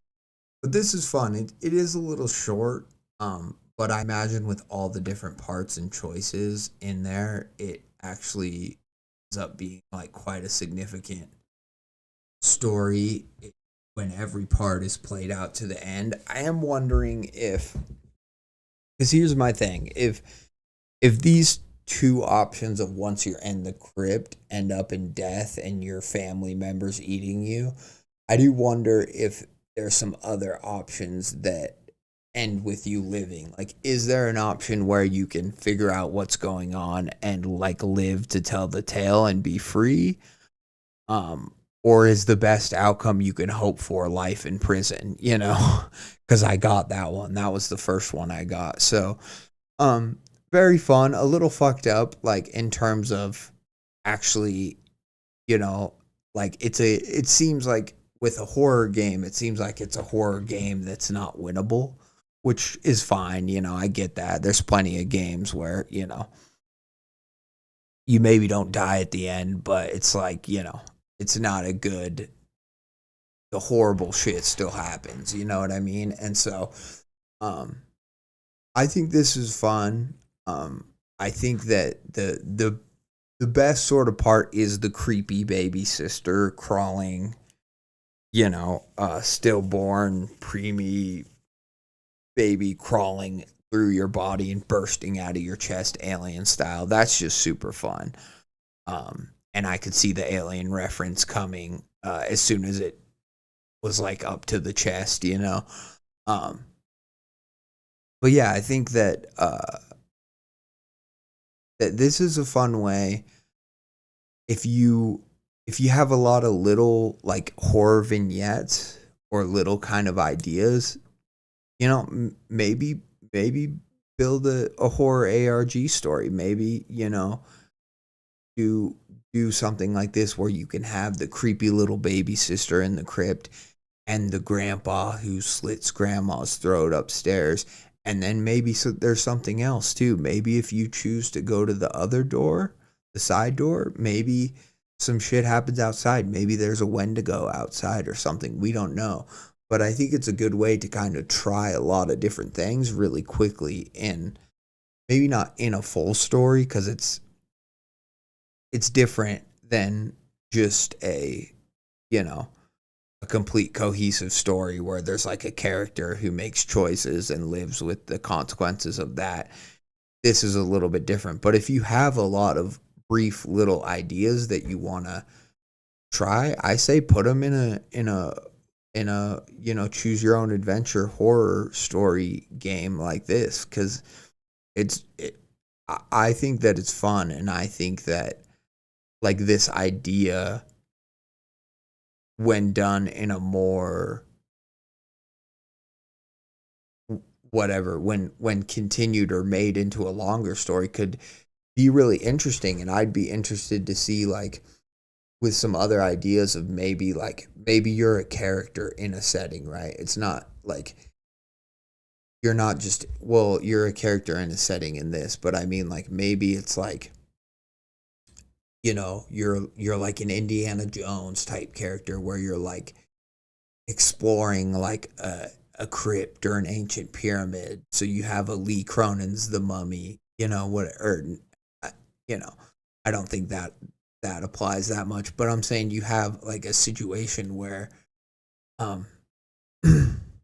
it's like, okay, well, we know there's going to be a mummy, but like there's a lot of different shit that can happen. And so you have some sequences that are like more like action, and then some other parts where they just get really scared, or you complete the ritual, you bring the mummy back to life and he enslaves the world or whatever. Like you could have a lot of fun kind of ways to write all the endings and all the ideas that you want in some sort of a story like that. So I think this could be really cool for a lot of different like settings and types of stories. Yes, this was just the conventional, I'm in my creepy dead grandpa's house with my grandma, it's unsettling, it's creepy. So this is kind of just a typical like simple horror setup, but I think you could complicate it or do a lot more um fun, interesting setting ones where a lot of different shit could happen. And that could be really fun. You could do like a left right game. That would be great because instead of, oh, you have to go left and then right, like maybe if you did like a sort of a left right game style of thing, there's different stuff down each path. So if you choose to go right, keep going right, things happen. Or if you choose to go left and keep going left, things fucked up shit happens. But if you keep going left and right, or you keep picking the right way, so to speak, you go further down and you unveil more of the story. And um you get more of the lore, so to speak. You know what I mean? Because that could be kind of fun too. It could like, you could tie in, and you don't have to use exactly left right game, right? I'm just using that as an example because it has a very easy A-B choice pattern. Um, but just something like that where you're in a maze, right? Let's say you're in a maze and you have to find your way out. You woke up, you have no idea how you got there, and you do some sort of adventure story where it's like, hey, you come to the next turn. Which way do you go? You go this way. Oh, you find a fairy. She cajoles you. She, makes you fall in love with her. Blah blah blah. You escape, but only after you know, doing X to yourself, and that choice makes it so that later you're able to either get past something, you have to blind yourself, right?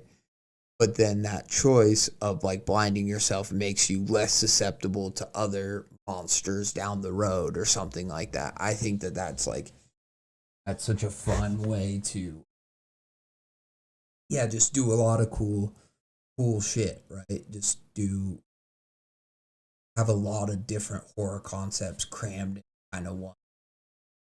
Which I know maybe some people could find a little too like, oh, this is too much. It's trying to be too many things. But I think that's really fun, and that's like what I love the most about like RPG, sometimes some fantasy stuff is, it's like it's not just one type of monster. It's not just Lord of the Rings where they're fighting the orcs and the goblins. It's like 1 second they're fighting orcs, 1 second they're fighting,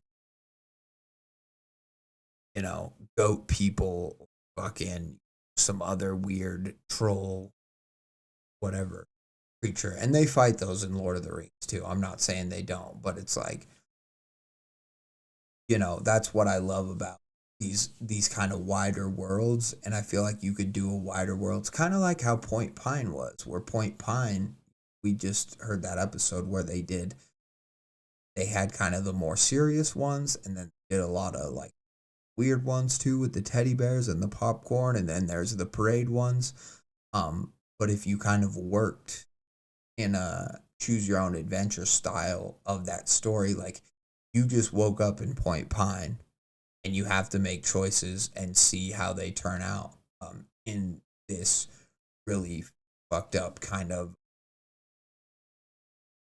what's it called, purgatory type of place. That could be really fun, and it's a good way for you to see and interact with all the different uh, community members within the place. You know what I mean? So it's cool. It's a cool idea. I know like BW buyers didn't necessarily choose your own adventures, but I think doing it just on Reddit, form of these really short kind of blurbs could be really fun. And I think the more you kind of built it out and maybe did it in a bit more of a bigger world, the more potential it has, you know. The cooler things could be like a real RPG, right? Like a real, or you know, vastly different things can happen just based on choices you make. So that's cool. I like that.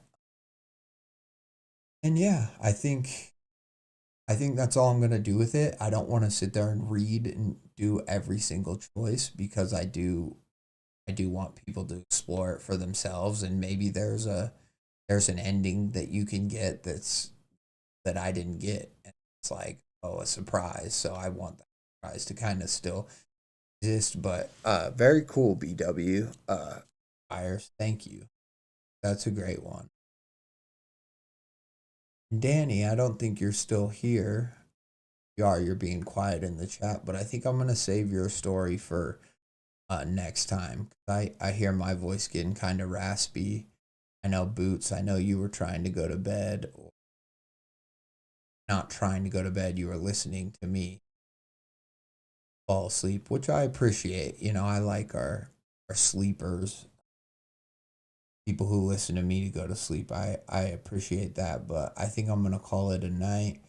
I want to start with the day the statue left, because I actually do think there is a part 2 to this too. There is. So might be better to just save that one for next time. And yeah, maybe Boots, I know you sent me somebody else's story that you want to check out and reach out to them, but maybe I could check out one of your other stories too on stream. Just depending on what I got. Also, this is my question for you, Boot, before I go, because you're still here.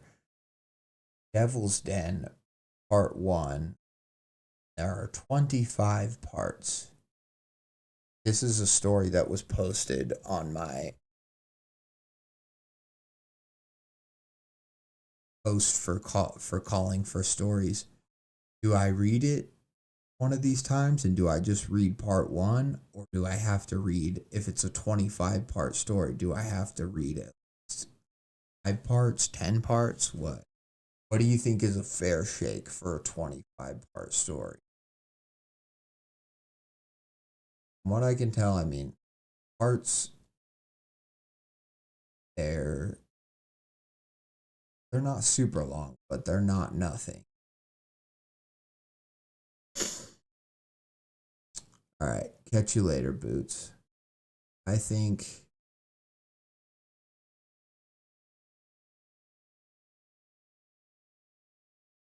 one through 3, that seems fair.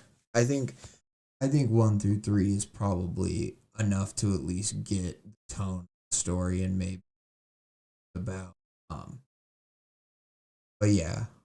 All right. Well, that's good, because that at least gives me when to read this and what I'm gonna do. Oh, sorry they're lagging. We'll call it a night. Thank you so much, everybody. Thank you, friends and fiends. This has been another RedDeathMask stream. I appreciate you all. Adieu. Peace out, homies.